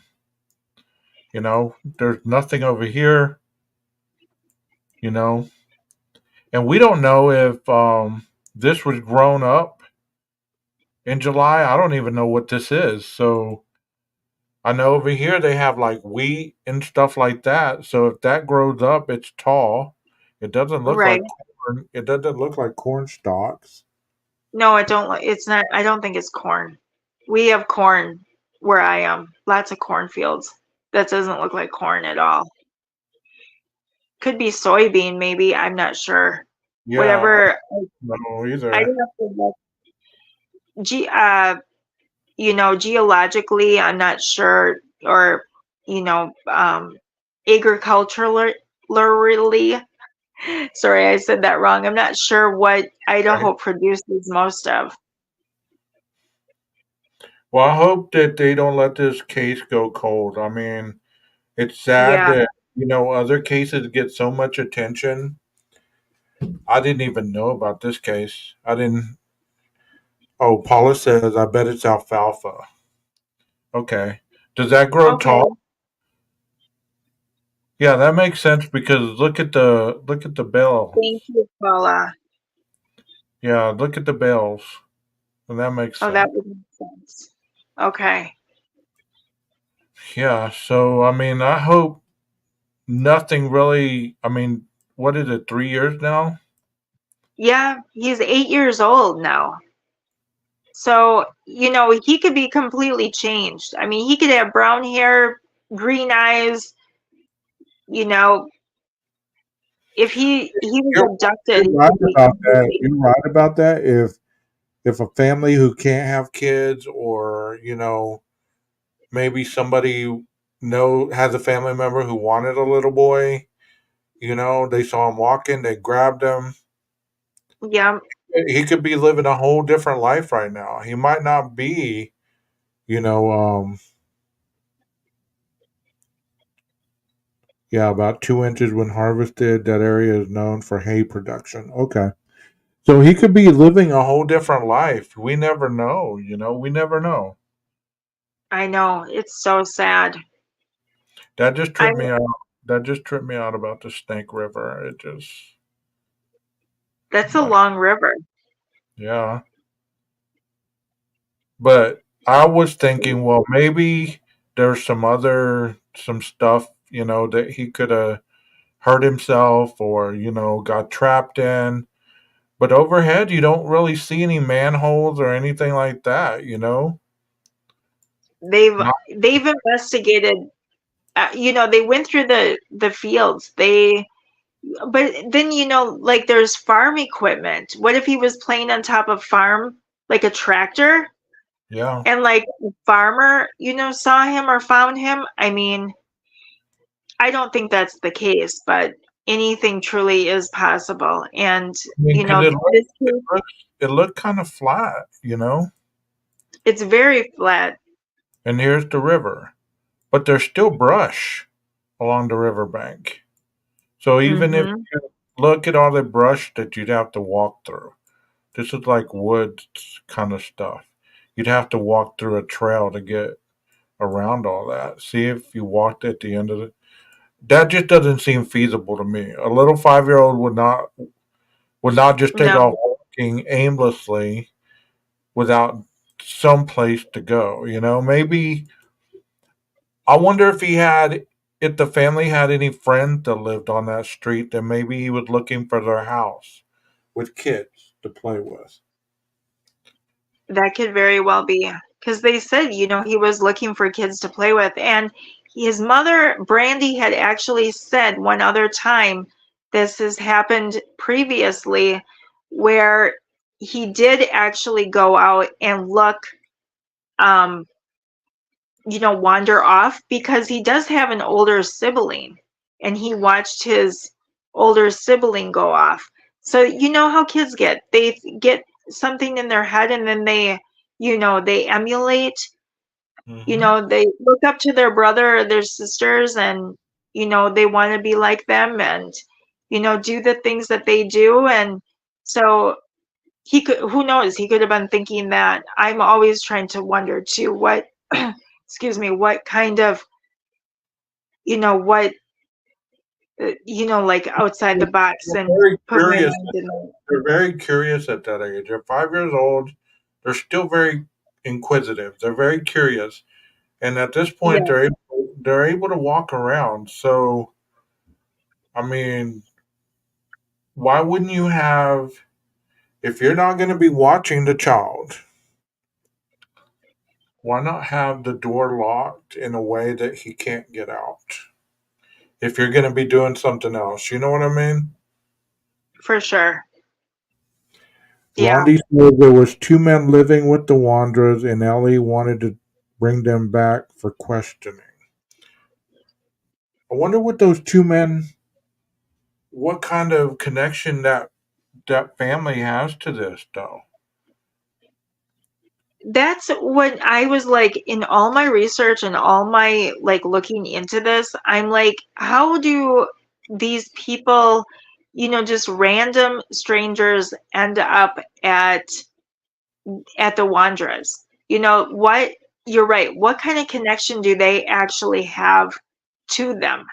And that is something that I'm not really certain of. And when what is his name, JLR, when he interviewed Brandon, and Brandon had lived with Sarah and Stacy Wandra for about, what did he say, 2 years, I thought he said. There is an actual interview out there that JLR did of that, you know it's actually out there that he stated, look, this is what happened. This is where I was, July 27th, 2021. And, if you listen to his interview, it's, I don't know, it's very strange to me. It's, Uh, I mean, part of it is believable, but, yeah, but you know, also, I mean, I like to give people the benefit of the doubt. I can't imagine, me too. you know, all of a sudden a little boy goes missing, and then all of a sudden you have all these people accusing you of knowing something, and you really don't. Let's say that you really Yeah, don't. You have these cameras in your face. You have these people asking you questions. All this stuff, and you really don't know. You really don't know exactly. anything. I would probably get perturbed also. I don't know about you, but I'd be like, leave me alone. I have no clue. I don't even know why you're Exactly. over here. I could be Exactly. a drug addict or whatever I want to be. That's my choice. Just because I choose to be that lifestyle doesn't make me a killer or a child abductor. You know what I mean? Absolutely. I mean, I'm it. Yes. It's just like I would be so annoyed. I would be so, I don't get upset very easily, but something like that, if I'm accused of something that I did not do, Hmm. definitely, like, it's very disheartening. I would just be completely hurt. So I have to give the family the benefit of the doubt. I feel so terrible to anybody out there who has ever been in this situation. My heart goes out to you. I mean, Yeah. I'm 110%. I can't even imagine. And this is kind of like where my heart is too in this, field, because it is so it's hard to watch, it's hard to, as it's terrible that things like this happen. And they're, like you said, with human trafficking, that's a whole different area. That's a whole there's yeah, that's a whole Yep. different area with that. Hey, typically unique. This case is about Michael Joseph Vaughn. He's a 5-year-old who went missing in 2019 or 2021, July 7th, 2021, and this July was 27th. Sorry. 27 in Correct. 2021, and he was from Fair Fruitland. Fruitland, Fruitland, Fruitland, Idaho. and the dad supposedly was ordering some pizza. The little boy was playing Nintendo Switch. And then when the dad went in to look, the little boy was gone. The mom was contacted. She's a butcher by trade.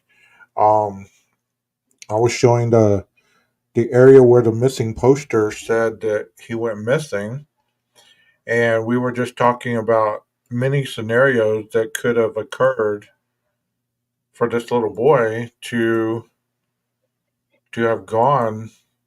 She had just bought him these flip flops, so it says Michael Joseph Vaughn was last seen in Fruitland, Idaho, in the area of 9th Street and South Arizona Avenue on Tuesday, 7/27, 2021. Michael was last seen wearing a blue Minecraft shirt, black boxer briefs with green trim, and blue flip flops. So he wasn't even wearing drawers, like he wasn't wearing shorts or nothing. I noticed that. He was in his underwear Yeah, or boxers. And I'm yeah, like, "Well, that is weird." yeah. I mean, So yeah, that's crazy to me. I didn't notice that the first time. So he was comfy. He was playing video games. He was sitting in front of the TV playing video games. He was comfy. So Yeah. he slips on his flip flops, and all of a sudden just runs out the house. Did somebody I come and mean, knock on the? Did somebody come and knock on the door and lure him out? yeah, that's a very big possibility. There's a very You're there's welcome. there's a possibility that You know what I mean? he, Like, let's say somebody had malice intent and was watching that home and yes, had a little child go up to the door and knock and lure him out and take him. that's very possible. That is. I mean, Because if his he was mother, not even in any clothes. He hardly had any clothes on. I know. And if his mother had said that she felt that somebody was watching them, that's your gut instinct. I really truly believe that. And Was this that's was this his natural father that lived with him, or was it a stepdad? no, I looked into that really deep and hard too. No, that is his biological father. So he has another sister who is older than, or no, was no, younger sister, excuse me. So yes, there's two from Tyler biologically, and then there's two from a previous marriage. So Yeah, Tyler, the mom thought someone was watching. was, yes, that had been actually watching them. Did he drive a white Elantra? No, I know, right? No, who knows? Who knows? Who Oh my, knows? There's a lot of white Elantras in Idaho, that's for sure. A yeah, lot more than I've ever seen, I know. I didn't even really realize that car existed until that case. right? Like, oh my God, how did that car become? their sales must be going through the roof. I thought about that too. I'm like, All the holy smokes. publicity, all the publicity. Yeah, This poor little child. I mean, I can't imagine. I can't imagine that. I Also, can't Timothy even. Unique, Dad was supposedly to have a side chick, and supposedly she might have been over there during that time. So that's why Dad would have been preoccupied, and he was ordering a pizza with his That side was chick. a rumor. Huh? Yeah, that was a rumor that was going around that I had actually heard and read. I can't say for sure if that's true because I don't Right. want to, say something that isn't right, but that is, Yeah, we're not speaking on facts on that aspect. We're just talking about what you've read. yeah, She said, "I'm really curious how Mom thought someone was watching." Well, I think you get that eerie feeling that if you're walking with your kid or your kid's always outside playing and you see this car driving by or you see the same people walking down their block and they don't live there, it makes you kind of wonder if there's kind of scoping out the place, or are they looking at your child, or are they looking at you, or it could be anything like exactly. that. I mean, because Ginger was talking about earlier that the kids always like to be outside playing. That's what his mom said. They were constantly outside, which makes me think, if somebody was really watching them, they were scoping out the neighborhood. They had to have been. And I truly believe he was abducted in something of that nature. If she believed that, that's kind of like a 4C type situation where she felt, that was kind of going to happen, maybe, or that that's like a foretelling thing. I mean, the parents probably are going crazy in their minds still to this day, and they Oh, probably yes. each other a million times over because. But the reality is, a kid can be gone in an instant. Like, look at Adam Walsh, the very first kid that America got to know that was abducted in I think, Sears, in the Yeah. toy department. That was the first case that I remember hearing about a kid being abducted. And how Yeah. many of us went to the toy department and used to play by ourselves or with our little siblings and be looking at all the toys and laughing and joking? And there was adults that we didn't know walking around through there just looking at us and all this. I mean, any of us could have been abducted, and it's never fair to blame the parents because that's not what I'm sure the parents are thinking when they are in their own home, that their child is going to walk out and be abducted from their home. But it happens. I mean, look at what was that little girl that got taken from her room? Remember, she was asleep. The sister saw him abduct her. Oh, you're And talking about the smart case, maybe? yeah, Elizabeth Smart. Yeah. Yeah. I mean, Where her dad, yeah, yeah, that guy came into her room and abducted her. yep, I mean, so it's like you can't really be mad that something goes on because I don't believe that people think that way. A lot of times they lock that door and they think, well, I'm safe, mhm, nothing gonna happen to me, nothing gonna happen to my kid, the doors are locked. Yeah, Elizabeth Smart, you're right. mhm, Yeah, right out of the bedroom with her sister in the room. Her sister went, I think, and she laid in the bed and she covered herself up or something, acted like she was not there, which was probably the smartest thing she could have done, or she might have went with her. yep, It's just terrible about it these kids is. being taken, vanished into thin air. Nobody sees anything, nobody hears anything. I mean, it's like it just makes you wonder why we can't have a camera or two at the end of every block. But then Exactly. most of the time you see camera footage, you don't see everything. You just see an overhead view, you just see the last moments or something. I've seen so many camera footages of people being abducted, and all you see is them being thrown in the vehicle and the car driving off. You can't tell what kind of vehicle it is. You can't see the license plate. Can't see nothing. I know.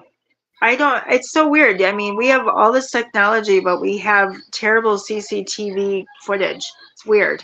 Doesn't make sense to me. Exactly. Exactly.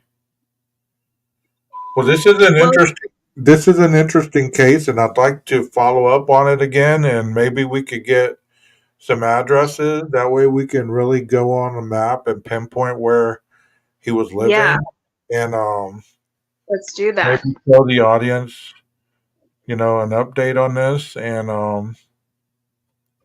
I've really enjoyed having you on panel. Thank Thank you. It was thank so you, good being here. Thank you. thank you so much for being up here, and thank you for co-hosting. Um, Chat, do y'all have any questions for Ginger before she hopped down? I know her time's limited, and I appreciate that she took the time to be up here. Said Ethan Patch was the first milk carton kid. He was 6 years old and never Yeah. made it to school in 1979. I think you meant. Yeah. Eaton Wow. Pates. That's right. Yeah, that's a big case. So, any other missing kids that you wanna highlight or anything? If you want me to come to your panel, or I wish there was a button. They say that there was a button that I could have pushed to put this on your page. Next time we do this, remind me. That way it can stream on your page and your subs Okay. as well. Okay. Yeah, that would be amazing. Yeah, let's connect. I appreciate you letting me, come on and talk about this. And you are amazing, 12 gauge. Thank you. Well, thank you. Audience, thank you so much for joining in. That means a lot to us. Please keep your eyes open. Always be in the present. Always, that's something that we, as humans, we're just like, in la la land sometimes, but there are a lot of missing kids. And it's crazy. But the next case that we do, let's just connect and let's think on it. Sounds Because good. yeah, I definitely want to come back on to Michael's case, and then So, we'll sounds good. connect. Sounds great. Well, you have a good evening. I'm gonna put you down on off the panel so you can go about your business. Thank you so much. I'll talk to you soon. Okay, sounds good. 12 gauge. Thank you so much for having me. Talk to No you soon. problem. All right. Bye bye.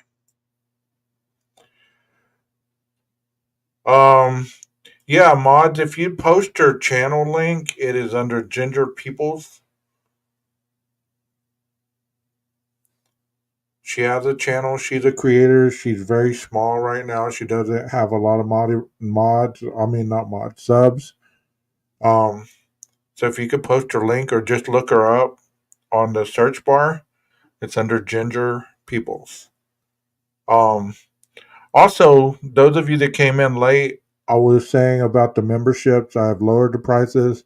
So if you want to become a member, and there are perks to becoming a member, such as members only stream. There's social media platforms that you can be on.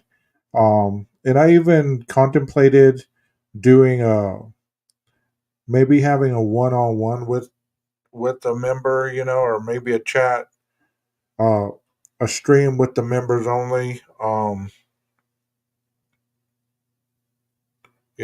Things of that nature. So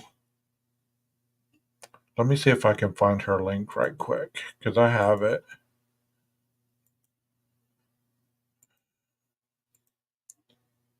I wonder who everybody's watching right now because I've only had like 7 people in here. Oh, Swamp Rose is on.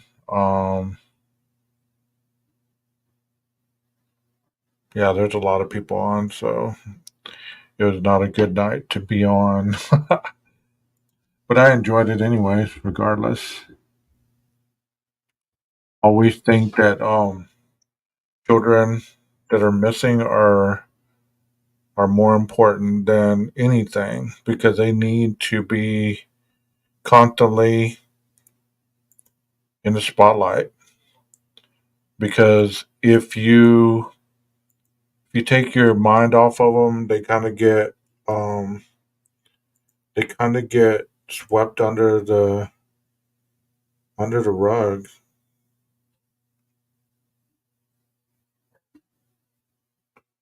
No, it doesn't show beneath there. You have to go to the video after the stream is done. Go to my either the video or the channel, and you can join on there. That's awesome that you did your first live. I hope that it went well. Yeah, there's a lot of other people that are doing lives right now, so it's hard to get a lot of the regulars that are subs to other channels that are kind of the ones that come over here and stuff. And obviously, there's the Trump stuff that's going on that people are interested in. And I don't know if it's not Idaho 4 stuff. It's almost like it's not really it's not really hidden for some reason. I don't know, but I am not gonna do Idaho 4 stuff until the trial. I mean, if I do something, it's just gonna be gradually mentioning or profiling or something like that. Because you know what? I have countless professionals. I have FBI friends that I could have on here. They're profilers. They have all kinds of experience, and they have I've had a guy on here that has connection to the Idaho police and all this stuff. If you have any of those people on, they can't talk about the case. I've contacted Ray, and there's no need in having him on here if he can't talk about the case. So just it's just useless. At this point, you just got to wait it out, and it's going to be tough for a lot of people. Is it a full moon right now? Is that why I'm so manic? Yeah, I agree with you, Rondi. I agree. I agree. Um, because I mean, you can only talk about a case so long before it does become monotonous. On the 21st, what today? The 19th, 18th. Oh yeah, so it's 3 days before, 3 days after. Holy smokes! Gosh, I'm always on call during a full moon. Dang it! Y'all light a candle, okay? Y'all light prende la vela. Light a candle. Light a candle for things that are not gonna, that things go well. Um, until next Monday when I get off call. Pray that I don't get called out. Tomorrow night, Saturday night, or Sunday night. Light a candle. My grandma used to light one of those little candles with she was Catholic, so it had all the Catholic saints and stuff on the side. And anytime there was a storm or something like that, she would light it up. And she was really into that. I'm not really into that because I'm not Catholic, but if you are Catholic, light one of those up for old 12 gauge because I'm on call and I don't want to be called out at 2, 3 in the morning to go deal with a kid who should have been home sleeping. You know what I mean? Yeah, I've enjoyed this. I've enjoyed having Ginger up, and I'm going to continuously have different people up, that have different mindsets about certain cases and things like that because you can't talk about the same thing over and over. I don't believe that I can. I get really bored and I get frustrated because it's like you talk about something and it's almost like it didn't happen after a while. It becomes so desensibilized that it's almost like it didn't even happen, you know? And it's like, why do you want to keep talking about something you have nothing new to talk about? Like it's already been discussed a million times over by channels that are way bigger than my channel. You know what I mean? So it's like there has to be other things to talk about, and I have plenty of stuff to talk about. I can make a topic at the drop of a hat. I'm that spontaneous. Kind of like this one. I wasn't really meaning about talking about this, but I was talking with Ginger earlier, and we were talking about this case, and I said, "Well, why don't we talk about it tonight?" Because I enjoy coming in here and dropping, different cases and stuff like that. But you probably won't hear from me between the 26th and the 2nd of August because I'm going on vacation, and I don't know if I'm going to really be thinking about YouTube while I'm by the beach. You know what I mean? So I don't know. I say that now, and I'll probably do a live every freaking night. Who knows? I'm just so spontaneous, you just never know what to expect from me. But we are covering Big Brother 2. Yeah, you're pretty young with Idaho though. I mean, I've been covering Idaho for like almost a year now. Almost a year. It's been a while. 6 months at least. And there's plenty of videos in my library. If y'all get bored and you don't know if you don't know a lot of the case or some of the specifics about the tire tracks or you know the wounds and things like that, there's videos in my library that break all that down for you. And you can even, if you want to, it's pretty gory. I haven't gotten copyrighted or anything like that, but it's pretty gory. If you want to, if you want to reshow my video, just give me credit, for making the video. Um, because there's a lot of channels that don't show that stuff, and there's a lot of stuff in my library that is uh that is very educational about the criminal justice system. I'd rather speak on it firsthand than have a professional up here talking about it. You know what I mean? Like Kay likes to be up here and talk on it. I mean, I that's almost like me speaking on it. You know what I mean? She knows her stuff, so it's not like going to be a stranger that I'm going to have up here talking on something that I don't understand. Because we both seem to understand the same concept. She just gone a little deeper in her education than I have, but we still understand the concept. And that's all I got to say about that. I'm not going to change my channel for anybody. I'm going to keep it the way it is. Yeah, the knifing video was pretty powerful. I don't think a lot of people watched that one because it is pretty dramatic. But to be honest, this is true crime. What do you really think happens in a murder? What do you think really happens when somebody's taken out? You see the most awful stuff. There's Ginger. She says, "Thank you everyone for having me and joining in. I pray for this little boy to come home. God bless all of you." Yes, indeed, Ginger. That is the most important thing. It's the cartel one's interesting too. The cartel one's interesting also. Yeah, typically unique, and she can maybe go on your panel and y'all can discuss cases and stuff. It's like that's what this.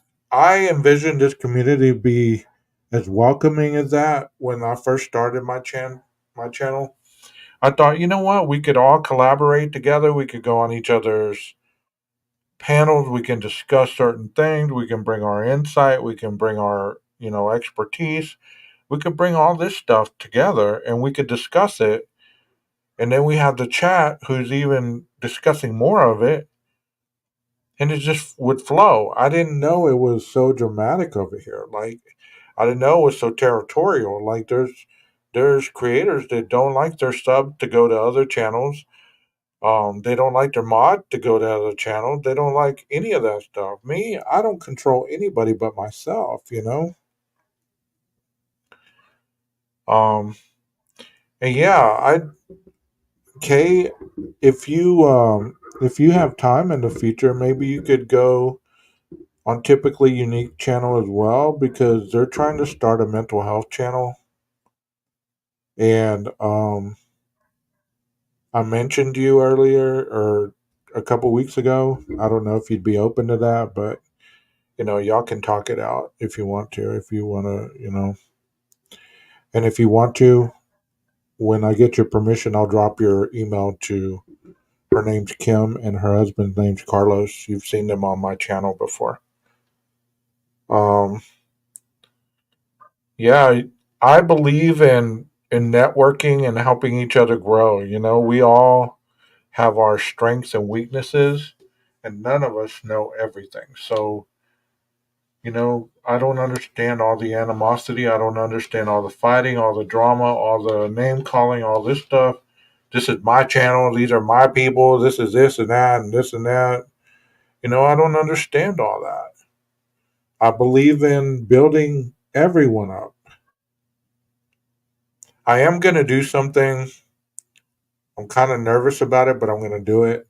I bought a video camera, and I think I'm going to start going in the streets and like documenting drug addicts and homeless, and getting their stories. That way I can have my own information and I can ask the questions how I want, rather than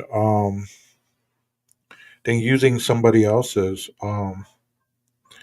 videos, because I'd prefer to show you guys stuff from my perspective rather than be taking somebody else's stuff. I like my own stuff. Okay, Kim, I'm gonna email you her email address, um, and you guys can talk about your vision about the other channel that we were talking about, because she is a professional and she has a lot of insight, you know. So maybe you guys can get together,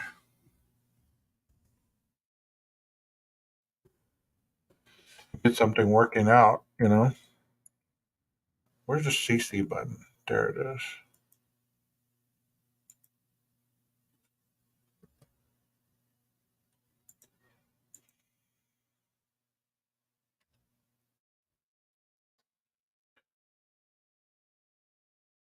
I might have to go get my master's. That way I can, or even my doctorate. How would that sound? Doctor 12 gauge. Wouldn't that sound awesome? Then you could say, I knew a criminology student too, and he got his doctorate. Dr. 12 gauge. Valley Ray YouTube, if you get the chance. He's in Portland. Okay, we'll do. We'll do. Um, Tomorrow night, I think we were talking that I'm gonna just go live probably about 8:30, and I'm gonna open it up for people just to come in here, and I'm gonna probably go through the YouTube music thing and play random music, be y'all DJ while y'all chat, and then once I go to sleep, I'll have one of y'all come up here and moderate the channel and see how long people stay in it. Um, I will check that person out. I've reached out to a lot of creators. I've reached out to a lot of professionals, but a lot of people don't want to. They don't want to come on your panel just to talk about what they do, because hey Scott, how you doing, buddy? Dr. 12 gauge. Yeah, that would be awesome. You know, like if I was to go on a panel and somebody was going to say, "Can I interview you about, being a therapist or what you do and what what all entails of what you do and this and that and the other." I'd be excited, but at the same time I'd be like, "Dang, I got to talk about that again." I've talked about this a million times and you know, at a particular point, it almost feels like you're bragging about yourself. And, it just, no, I'm not saying about that guy. I'm talking about, if you were an expert and somebody was to say, because I've had multiple people, um, when I first started being a therapist, they would ask me, they'd say, "Hey, I need to interview a professional and I need to get your insight on certain things and your understanding about this, that, and the other. Can I interview you?" And I'd be like, "Okay, sure." And it's flattering at the beginning, but after a while, you're just like, "Oh, I don't like talking about myself like that." I'm a therapist. That's what I am. I do what I do, and I like to be humble. I like to be at that point where I'll show you what I do. I'll talk about what I do a little bit. But as far as talking about myself, unless I'm talking about myself during the whole video, you're not really going to know a lot about me. 'Cause I'm a private person. And Leon says, Idaho 4 case is a different vibe in here. Surely they can be interested in some other cases. You would think so. You would think so. Because there's some cases that are more dramatic than the Idaho 4 case. Since the Idaho 4 case has happened, you got the Karen Reed case that's still kind of in limbo. You still got Delphi. You still got the Gilgo Beach case. You still have all those cases that have yet to be finalized. I believe the reason that people's intrigue in the Idaho 4 case started off with the fact that the victims were so young because it touched, you know, everyday America. They were the kids next door, blah, blah, blah. That kind of narrative, and it went from there into the whole digging into their past and stuff like that, and then it went just wild. Now it's so untamable. It's like a burning inferno. It's just tragic how some of their memories have been demoralized in so many ways. I'm so sick and tired of hearing about the OnlyFans. I'm so sick and tired of hearing about the sugar babies and all that other crap. I mean, if that was my daughter, I'd be mad as hell. There's no way I would be keeping my mouth shut. I'd be like, you need to quit broadcasting this about my daughter. My daughter was not this person.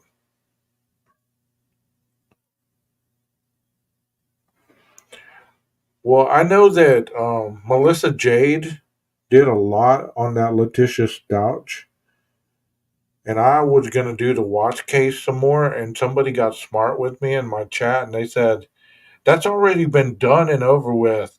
You creators will just bring up anything just to go live, and I thought, wow, wow. Yeah, I have. Kay and I did a whole live on the watch case, and it's in the library. You got to look for them though. Most of them lately have been lives. Most of them are in the live section, but there was a lot early on that are in the videos that were just uploaded because there for a while I couldn't go live. You know, so I did a lot of them under the video section. But a lot of the Idaho stuff about the forensics part of it is under the live section. So just go and look around.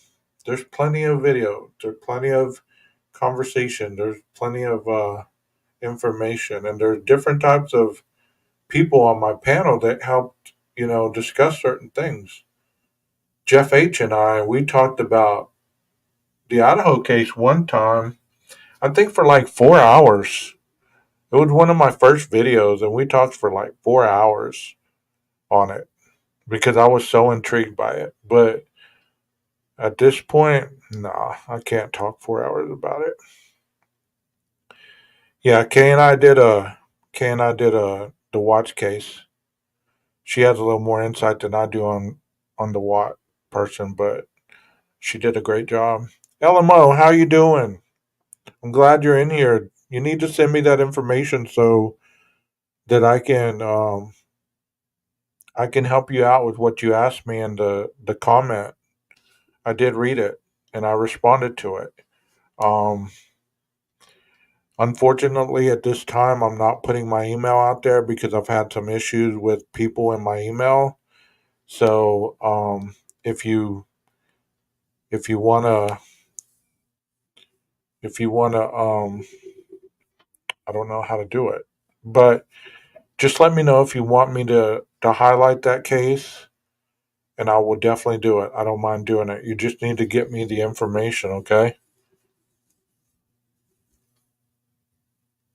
Because you just never know who's lurking in the background and who's going to take your email and start all kinds of drama. I've learned the hard way that it's not good to give your email out to everybody.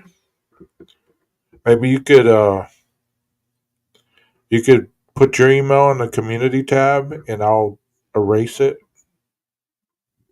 or somehow just find a way to get to me, okay? And I am interested in broadcasting your situation because it needs to be broadcast. Okay?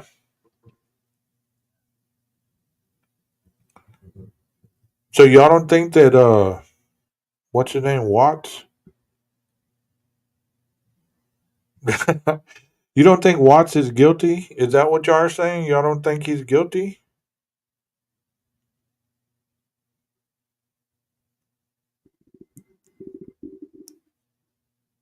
Y'all don't think Watts is guilty?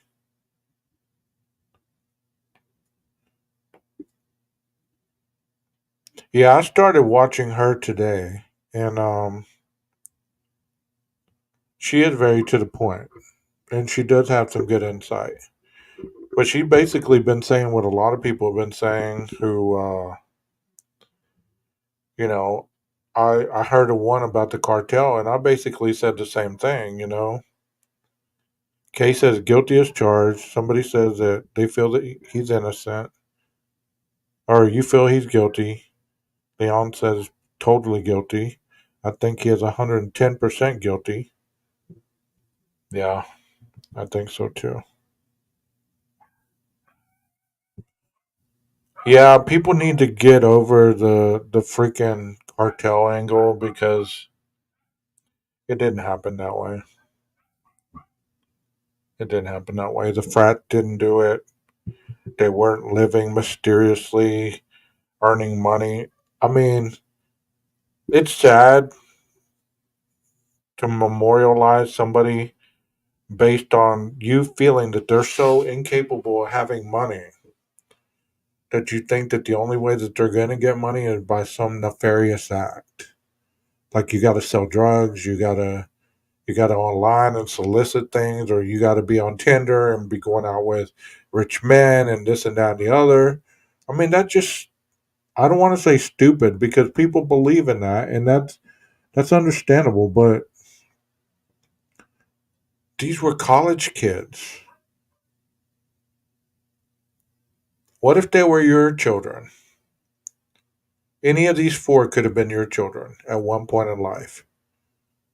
How would you feel if your young daughter was being spoken on line about being this type of person and you knew without a benefit of the doubt how she got her money because you were supplying it?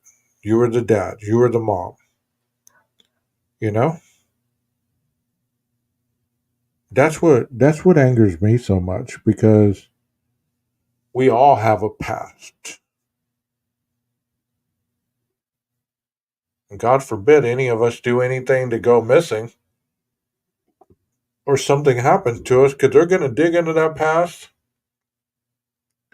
And everybody associated with you who has a past or a shady past or has been locked up or has any kind of drug issues or alcohol issues or DWIs or whatever, they're going to be thrown in the mix as suspects, even if they had nothing to do with it. It's just crazy, man. Just crazy. Just crazy. Well, I'm at 2 hours and 30 minutes.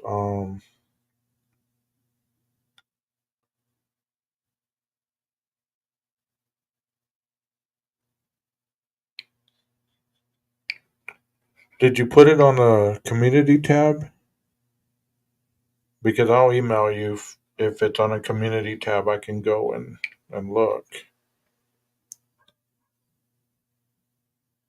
Gmail is posted. Okay, I appreciate you being in here. How are you feeling? I hope you're feeling well. Things are going well with you. We did talk the other day, and you sounded in good spirits. I'm feeling a lot. I'm feeling a lot better myself. I've started taking some different vitamins, and I'm not as tired as I was before, and I don't feel as congested.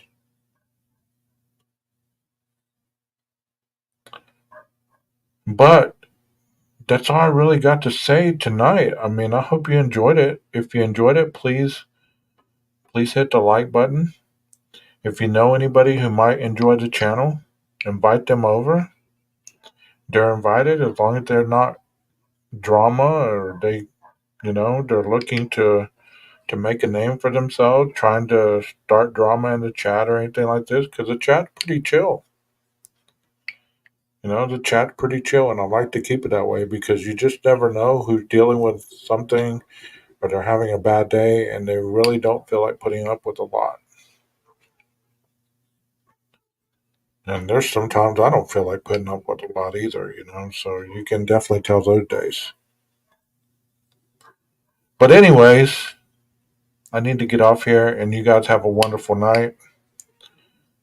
And what tomorrow, Friday? Like I said, I'm going to start that probably about maybe 7:30.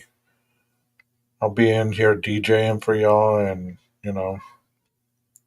I found out that I can play any song y'all want played. I mean, not me play it, but I can go and look it up on YouTube, and I can have the music being played in here, so I can be a DJ for you guys. You guys take care of yourself. Be vigilant out there, and if you live in that area where this little boy went missing, be on the lookout. He could be anywhere. Be on the lookout because you just never know. You could be the one person that goes by and be in a grocery store, be in a convenience store, at a gas station or something, and you could see him. Be vigilant, take care of yourselves, and be good to yourself. You can tell when I'm mad or pissy. Wow. A lot of people have told me that. Yeah, you're about 5 hours? Okay. Well, that's still a good little radius. Just be vigilant. Just be looking out. Don't be overextending yourself, but, it's always good to be looking out for missing kids because you just never know. You could be the one to help them break free.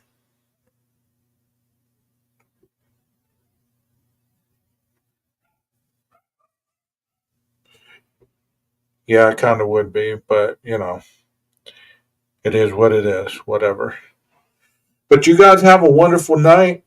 And like I said, if you're in the area tomorrow and you want to hear some music and just come in here and chat with the normal people that are in here and you're a regular, come on in. Enjoy the night with us and go on into the weekend. Y'all be careful. Be blessed. And you know what time it is. Time for the maestro to cue that music.